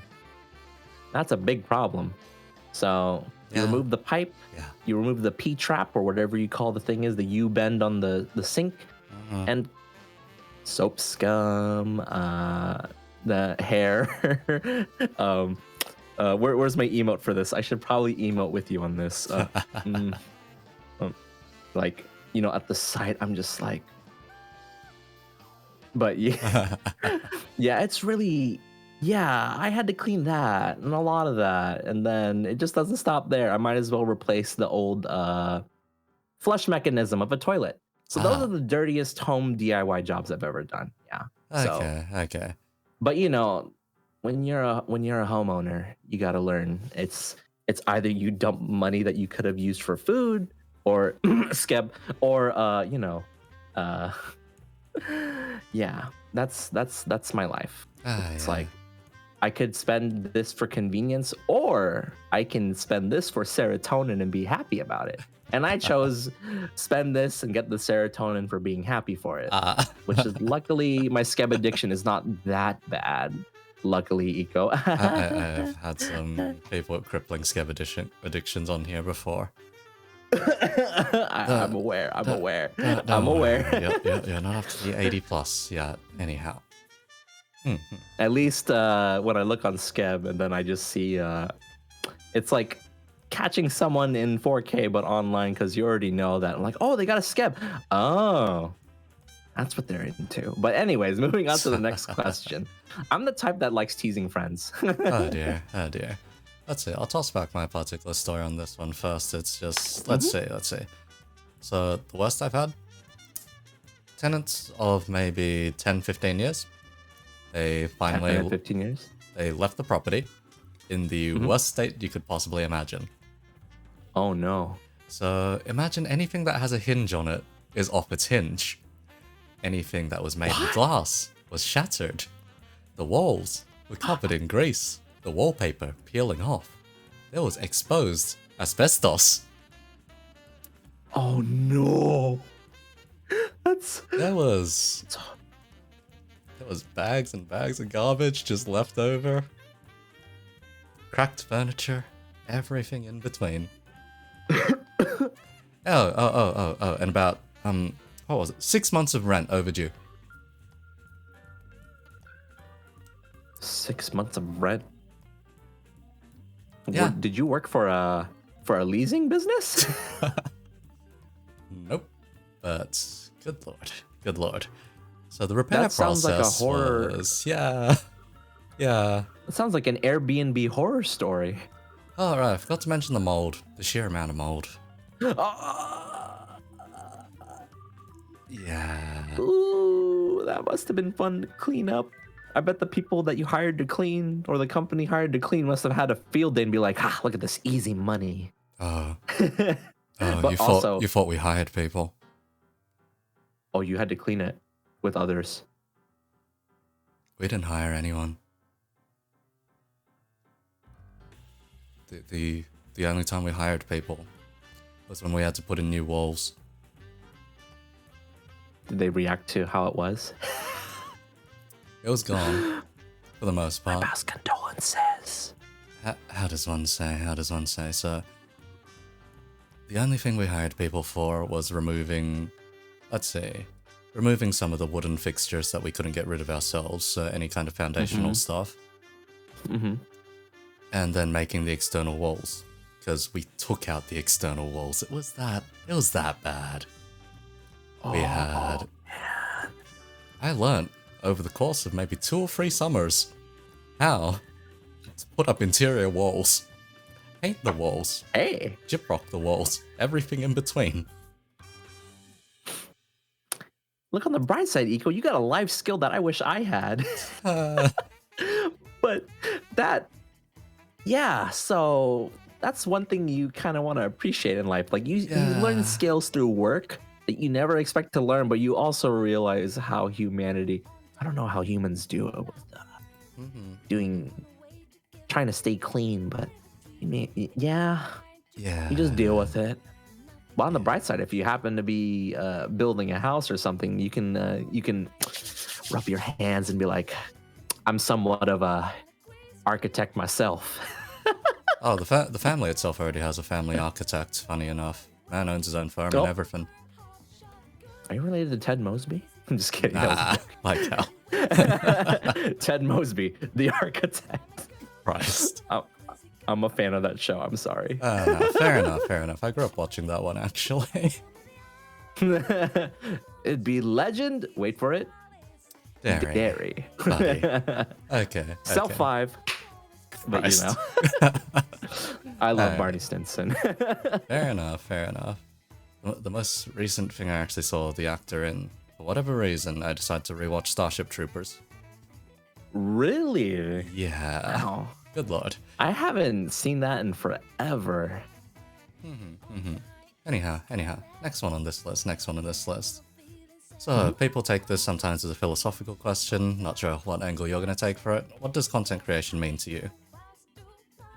What does content creation mean to me? How am I gonna go about this? I feel like content creation, what it means to me is it's a matter of expressing yourself, right? You know, it can be literally anything. Like the spectrum of content creation is crazy. Like it's like, you know what? I feel like crap today and I want to talk about it. You know, that's one topic. And the other day it's like, oh man, I can't believe I caught that dog like humping another dog. You know, like Bruh. I'm going to react to it. I know that's a weird example. Or it's just like, oh my gosh, this food I got, what can I do to make it look, what constitutes on the level of food porn? Like, bam, there's an idea right there. And then if it's like a video, I'm like, what can I do to make people warrant I want to warrant reactions out of it, or I want to farm reactions out of it, basically. It's like, all right, people like it when the egg yolk gets broken slowly. What happens if I rapidly thrust it and then cut it off? Again, like, you know, back to expressing, like, do I want to be cursed today, or should I say blurst today? Will I make someone's day? Like, to me, it's like, what can I do to feel better and to like be like, look back at it and be like, man, that was such a good post, or man, was I stupid? Like that kind of feeling, you know. But to me, like, I feel like content creation would never leave, especially when, for someone like me that has a very broad appreciation for art. I'm not a painter. I can't draw.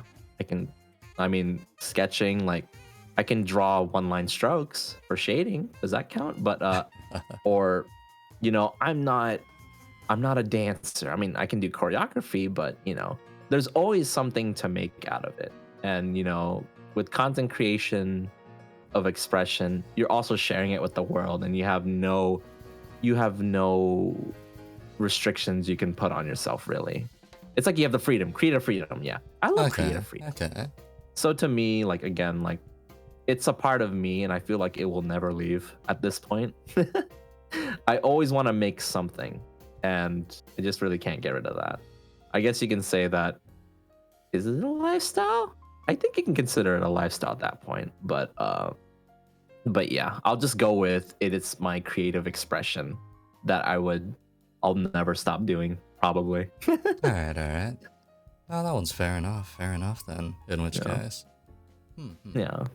Dedicated content creator, in which case. All right.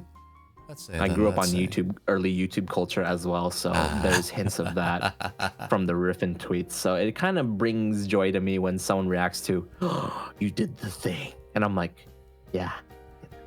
And then I'm like, you know, behind the monitor, I'm like, they get the reference. That makes me happy, at least. So, but I'm still called a boomer. But moving on. All right. Next one's quite simple, following along with that one. So, what got you started with music, per se? Asian family, learn an instrument. Play for your family. Gotcha. That's how it all started. It all started with, wow, what's with the piano? Yeah, so you're going to take lessons. Okay. Why? So you can stop watching TV. Why? So your eyes won't burn. But I already wear glasses. Let's not make it worse. Oh dear. Me and the older siblings got piano lessons. Older sister fell off because she was just starting college. So it was just me and my older brother at that point. At first, I thought it was boring, right?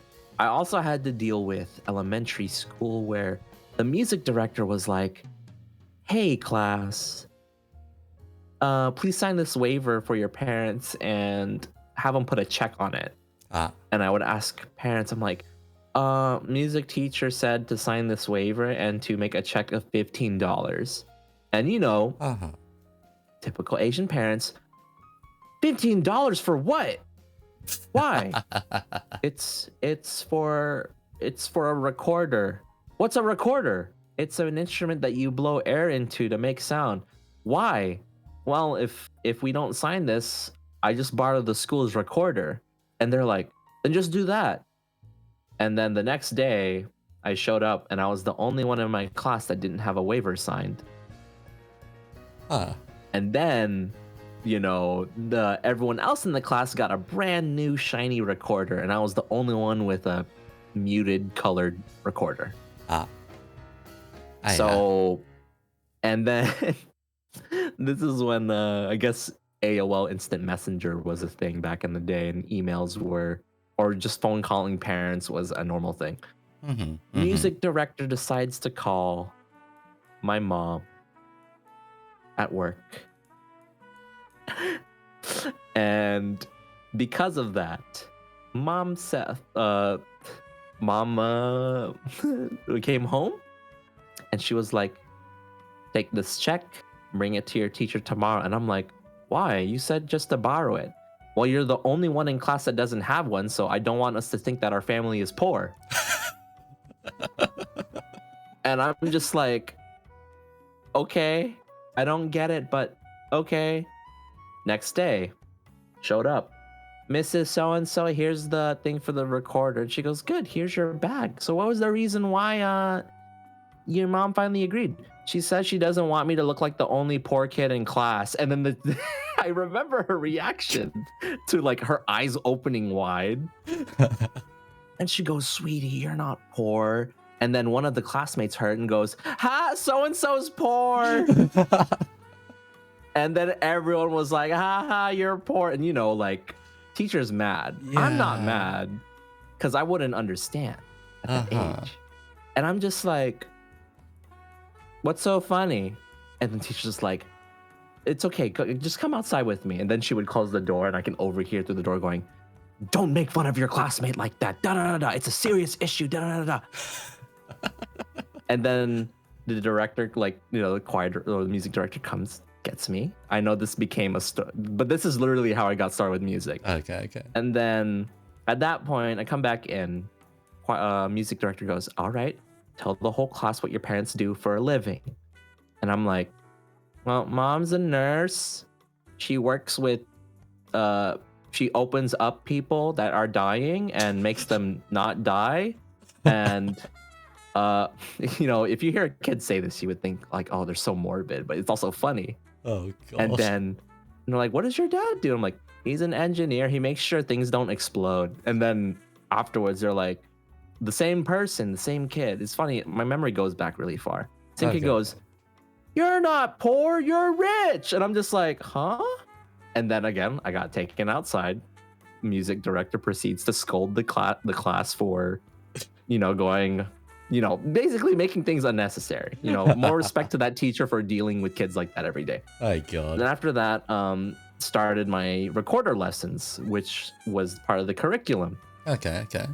And I ended up being the top of the class for the recorder because it looked so easy to me. I guess you would say I think it was when I learned my first big word of, oh, Renee, you're so musically inclined. And I'm like, what's musically in the? And they're like, and she was like, it means you have a natural talent for making music. And I was like, really? Is it like playing piano? And she goes, you're learning piano? And I'm like, yeah. And she was like, all right, come see me after school. And I'm like, am I in trouble? Don't tell my parents. I'm going to get beat. Because if it's a phone call from school, it's usually signified as trouble. Yeah. Because, you know, immigrant parents, right? You know, they're not used to the American culture. So back in the old days, if you get contacted by the school, you're in trouble. It's bad. Yeah. So whenever something good happens to me, I would get afraid if my parents would get called, because then I would get punished for it. So when I should be happy for something, I would be terrified for it. So yeah, after school, I went to the music room, and she was like, here's a piano. I haven't played it yet in front of the class, but tell me what you know how to play. And mind you, this was after probably 5 months of piano lessons, and I kind of have a grasp of my scales and my chords and stuff. The first song I wanted to learn was from an MTV music. It was on MTV. It was Haha Chat. It was a meme song. It was 1,000 Miles by Vanessa Carlton. Oh, for the love of... I played that song. It was the year when that song came out. It was before the movie White Chicks came out. I played that song fully to my music teacher. And by the time I finished, she looked at me and she was like, "You're this many years old and you can play that?" And I'm like, "Yeah, I really like that song." And she's like, "Huh. All right. So you want to do it for our talent showcase?" And I'm like, "Huh? No, I'd rather not." And she was like, "Then what do you want to do when you grow up?" And I'm like, "I would like, music's fun. I would like to be in an orchestra." And she was like, "Well, you have a talent for that. What do you want to do?" And I'm like, "I want to play for a video game orchestra." And she was like, "Huh, interesting. What's your favorite video game?" And I'm like, "Final Fantasy 4. No, or whatever. It was 8. It was 8. It was definitely 8. Okay. And then, lo and behold, my music teacher was a Final Fantasy fan. And she gave me a CD of from, I think it was from like Nobu Uematsu. Yeah, it was from Nobu Uematsu. And then I fell down the rabbit hole of music. And then I was just like, "Oh man, I can't wait to play a trumpet," or what it's called. And then after I listened to it, I asked the teacher, "Can I play a trumpet at the school?" She goes, "Unfortunately, you're too young to play the trumpet." And I'm like, "So when do I get to play these instruments?" "When you're in junior high." And I'm like, "That's too far." So then I ended up living with piano until end of middle school, where I quit. I quit out of rage. Wait. But yeah, I ended up quitting piano, picked up guitar, and played all sorts of instruments after that. But that was the journey of music. It was because of that music teacher, and I guess my admiration for a Vanessa Carlton one-hit wonder. It just never left, and I can't live without it. If that's how I can express myself, then music is the way to go. Okay. I've been through a good amount of era of music, from hard rock to emo to metal to I listen to a lot of stuff. Fair enough. That's how it started. Right, so what other instruments have you played then, if you've picked up a variety of them? I've played a flute, but that was temporary because I peer pressure sucks, and people called me names for playing a flute, so I transferred over. Middle school, junior high. Funny enough, I wanted to play a woodwind instrument, and out of all the instruments, I could only play the flute. I wanted to play the clarinet or the saxophone. Specifically the saxophone, because I was a fan of a lot of like slow jam hits. Okay. Or like love song hits in a sense. So it's just like, oh, I want to play the sexy saxophone. Lo and behold, I may know how to produce air, but I don't know how to make a piece of wood vibrate to produce sound in an instrument, which was probably one of the biggest upsets of my whole life for music. The dream instrument I wanted, and I couldn't do it. So the band director at the time was like, "How about you try this mouthpiece?" And then I fell into the world of brass. Oh boy. I couldn't do percussion because all the kids before me chose percussion. Of course they And did. what band directors are supposed to do is to evenly distribute kids because of the school's budget on instruments and stuff.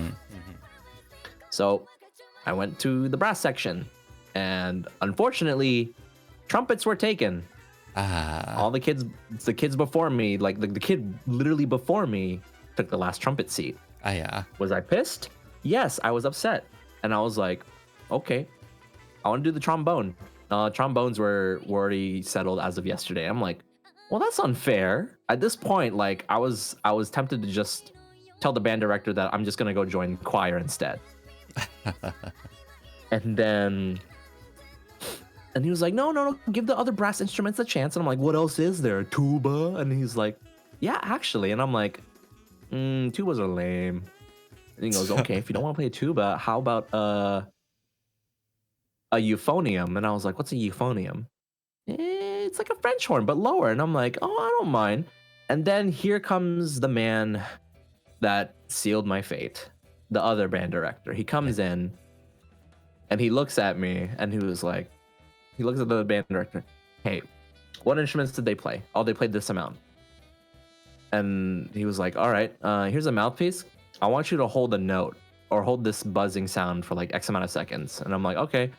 Like, I'm doing the sound. Okay. And afterwards, he was like, okay, you can stop. Band director looks at the one that was talking to me earlier. All right, kid, you're a French horn. And I'm just like, what's a French horn? And I was forced to play French horn for 2.5 years. Oh my god.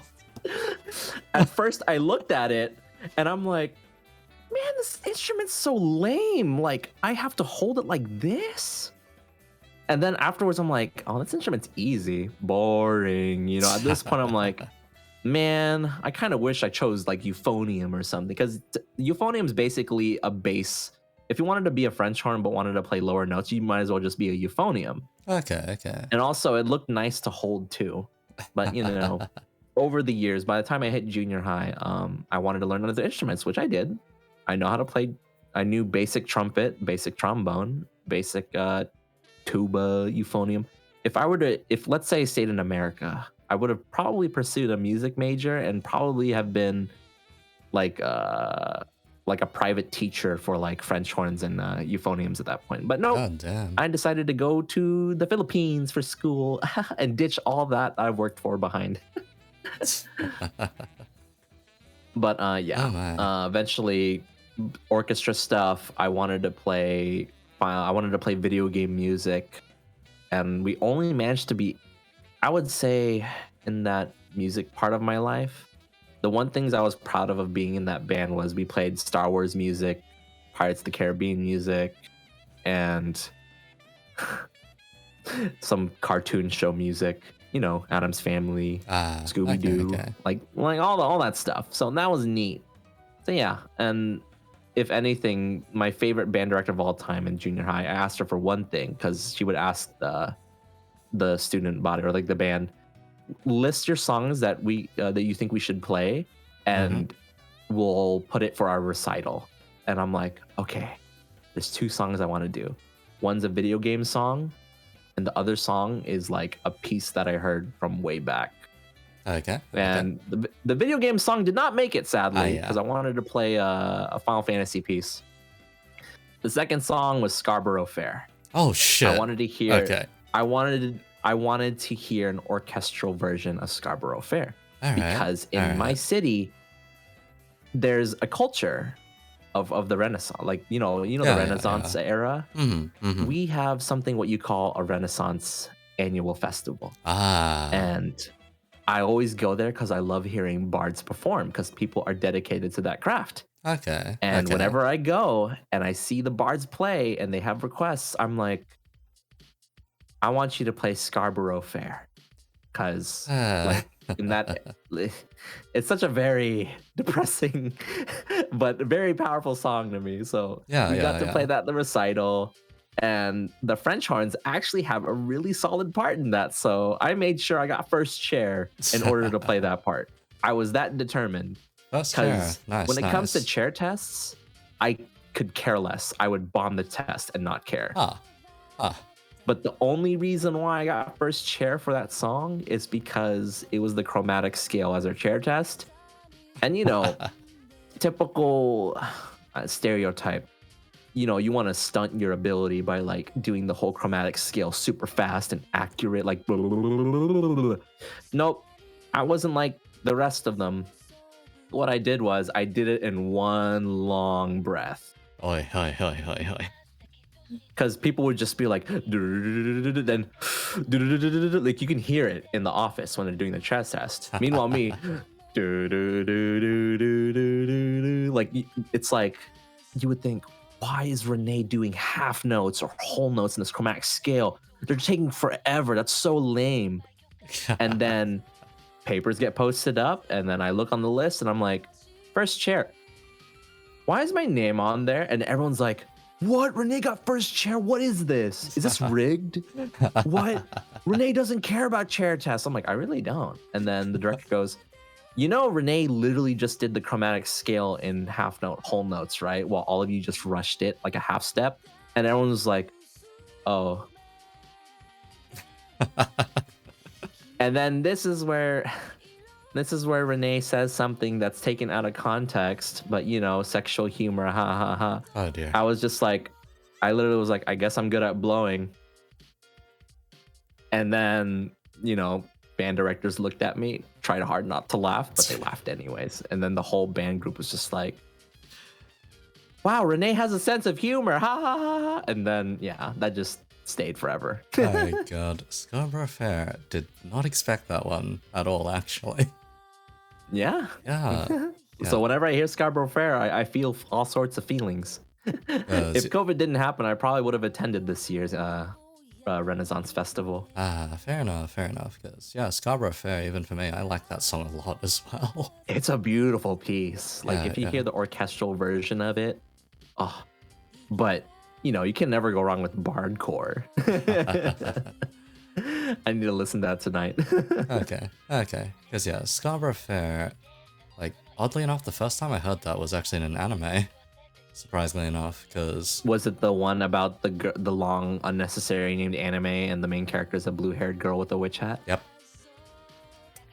That Suka. anime, everyone should watch it. Everyone should watch that anime because, you know, the story may not be as gripping to some, but I feel like if you like getting upset, that's the anime. That's, to me, I love getting upset, so that's the anime. I actually kind of want to rewatch that now. Thanks, Eco.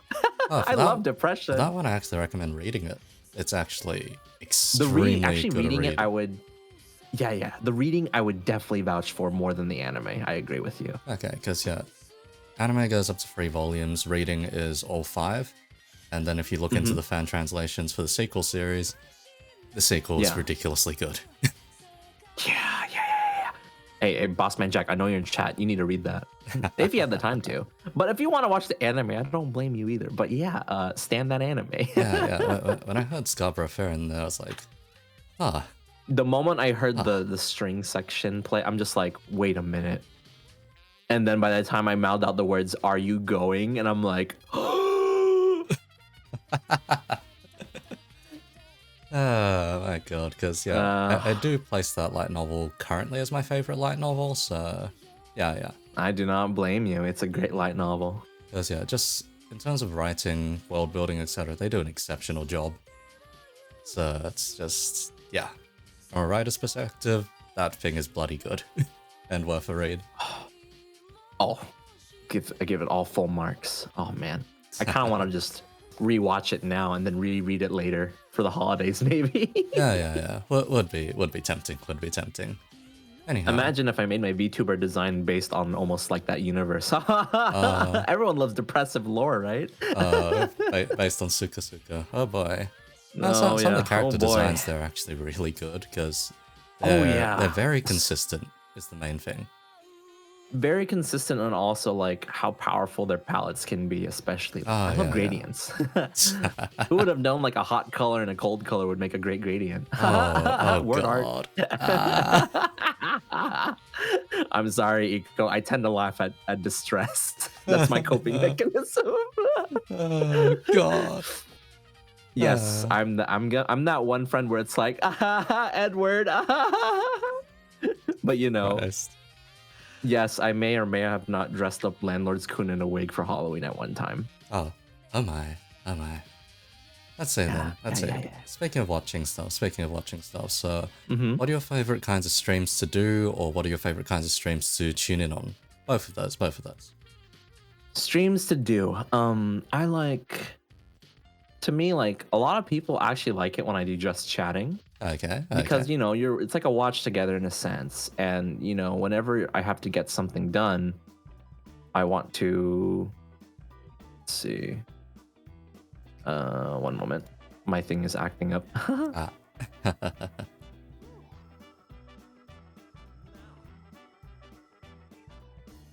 All right.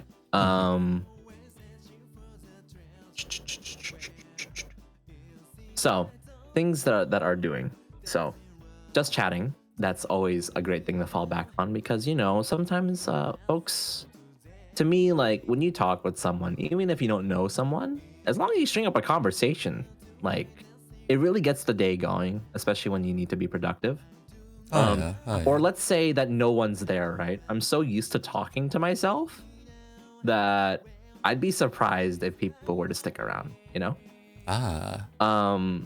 that goes in tow with my gorilla guitar practice streams, which I quote unquote I dub them as the sound check streams. Because with virtual streamers, it's like, oh, I have a karaoke set list. I don't have a karaoke set list. I just play whatever comes to mind or whatever I feel like cleaning up on, in a sense. All right. But if it comes to game content, I don't mind doing indies. I don't mind doing JRPGs. MMOs, it could be a hit or a miss because I know how my habits are because I've streamed MMOs before. I may not be a cracked PvP ladder player. I'm more of someone that gets immersed in the world and would just probably scream about the musical scores at this point. Because at the start, I will always approach it with music. So that's my fallback. As for content I love tuning in on, I actually I most likely watch for the streamer instead of the content they do because having just it's like being a fan. I love adoring from afar in a sense. Okay. And I'm just like, how long will they talk until they have to take a breath? Or how long will they talk before this sounds kind of stalkerish at this point, but it's more like I'm a very observant person. Okay. I've also taken a college class in interpersonal communications. So this is kind of like, it's really interesting. I never graduated college, by the way. But I take the experiences to heart. But again, if it's a stream where I can get if I want to relate, it can be anything really. Let's say, for example, Final Fantasy just the MMO got a new expansion. I've already lived through the experience. So what happens if I watch friends or streamers that I admire go through the experience that I did? I want to know their reaction. And that's one way of doing it. Watching people sing, because it's I've grown up with karaoke my whole life. It's I can't live without it, unfortunately. But fair enough. Work streams, I can relate because I've done such a thing. And if I were to say the one thing in content that I watched, which is kind of niche, probably low-key Minecraft. Because it's something of the stigma of, oh, it's a kid's game. But what happens if you give an adult a kid's game? It gets funny because it's just wow, I can't believe so-and-so struggling against a zombie when, it was just and then they end up falling into a ravine. There's always content for that, right? Yeah. You can give a lot of mess on someone, but then you realize, did everyone in chat have a good reception to it? Then yeah, wow, I can't believe the streamer's bullying chat. And it just becomes a back and forth, like a retort. But if you really want to catch my attention, it would probably be a cooking stream. Cooking. That's how you catch my attention. I will literally drop whatever that I'm doing to watch a cooking stream. As I feel like I'm about to shameless plug a streamer, I swear to goodness. Onigiri, her unique take on cooking. I like that. Because I would love to do a cooking stream one day, and what she did is a great creative direction to it. Oh, yeah. Hi, Onigiri, I'm a fan. But I like those. but unfortunately, I can't do such a thing yet. Probably next year. But Oh cooking my. streams always get me fascinated because that's one mess that I don't have to clean. But also, making something with your own hands, it's a really fulfilling thing. And whenever I can vicariously live through someone through a stream, that then it gives me a serotonin hit, I guess. Okay. Fair enough then. Fair enough. Yeah, that's how I view things too. Aside from, yeah. Alright then. Since you did bring up it in brief, I suppose, what are your thoughts on the indie VTuber scene? So, any particular highlights, any particular grievances? Okay. This question. Yep. I was actually thinking about this question today when you sent it to me. Oh yeah? Okay. Yeah. And I was like, where can I begin? All right. Indie VTuber scene. Oh, are we long lost twins? Probably in another timeline, by the way, Ritu. Oh my. I'm just saying, Eco, you would look good with elf ears. Rhino won't mind, right? It's a win-win. It's a win-win. But okay. Should I start off with the grievances or should I start off with the positives? Up to you. Okay. So we'll probably with how interviews go.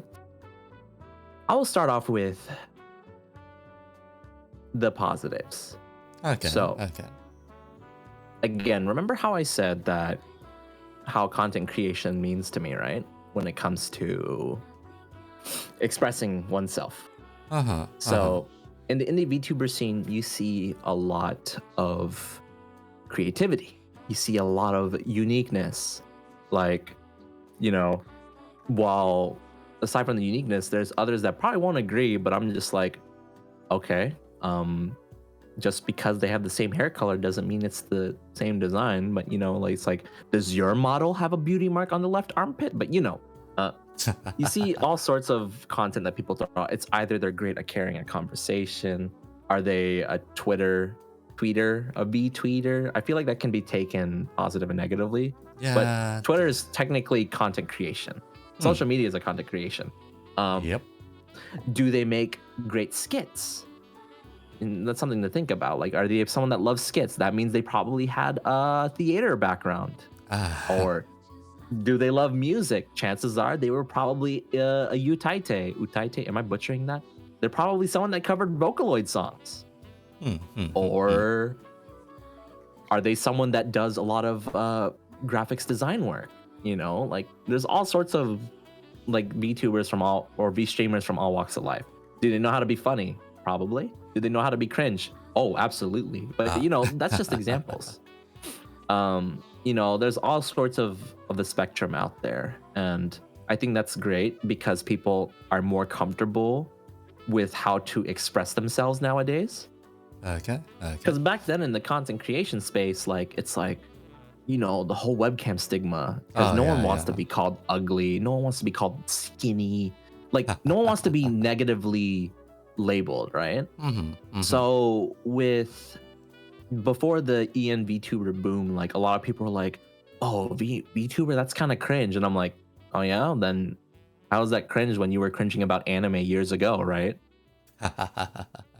There's a lot of like counter arguments and all that stuff. But like, I think it just gives people more confidence to express themselves. And I think that's a one big nice thing about the indie VTuber scene. Plus, people are open, right? People can be more open. Like, there's no really wrong this can be taken in any other way, but like, there's no right or wrong way on how to express yourself or on how to go about yourself. But that's where this is where it comes to the negatives or the grievances, I guess. Positives are people know how to express themselves. There's all sorts of diversity, variety, yada yada, and people are embracing the era of VTubers in this past year. And also, like, shout out to all the hardworking artists and riggers out there too, because they get to share the craft, they get to do their work and see things come to life. All right. So all right. seeing Yep. passions, being all that stuff. Now for the grievances. Okay. Let's hear it then. Let's hear it. Okay. How do I put this? When it comes to, I'm like processing on how to word this without having it being taken out of context, but also like me being honest, right? Okay. The internet is a cruel place. Take it from me. I came across DeviantArt and Gaia Online, Neopets forums at a young age. I learned about things that didn't know that existed, right? Also, I've grown up with online shooter multiplayer background, so I know what it's like to be toxic and very offensive. So I built a spine. When it comes to having opinions, right? Not saying that you can tweet something that you can have a strong opinion about, but when you're growing a brand, right? If you really want to make a potential future for it, you gotta take into consideration, right? You don't want to be known as the person of that.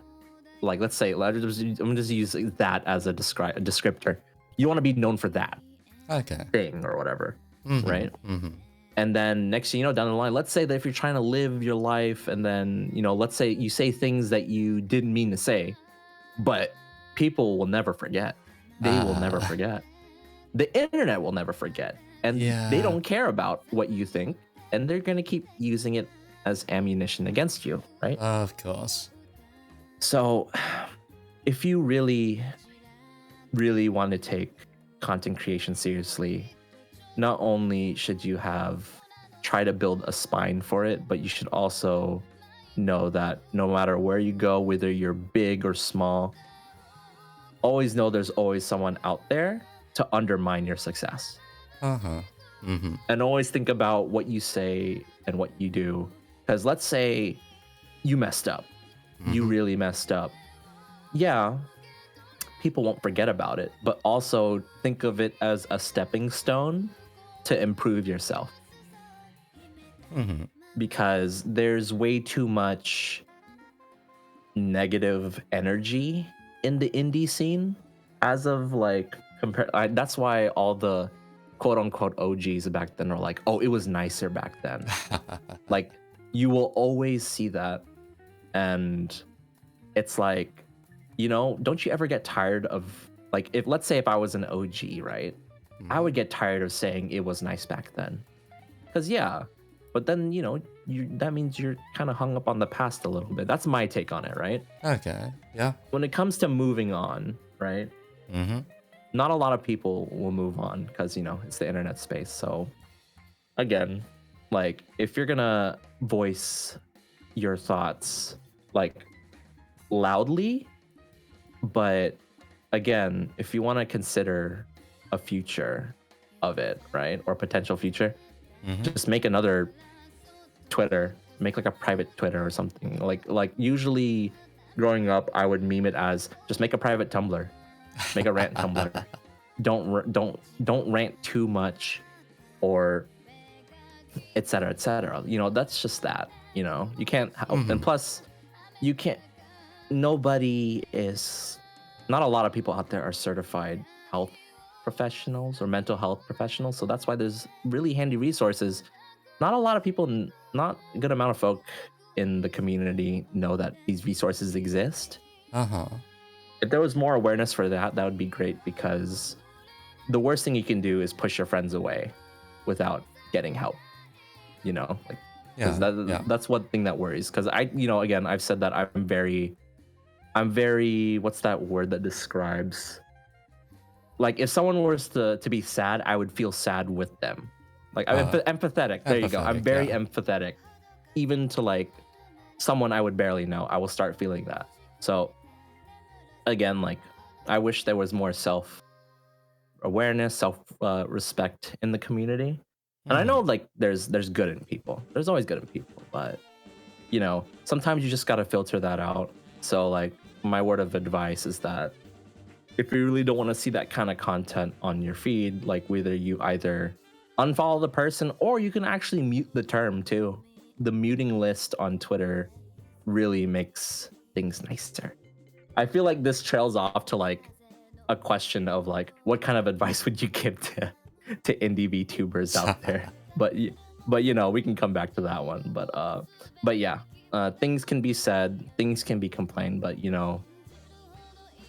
if you're trying to consider something, always think before you say, because words are permanent.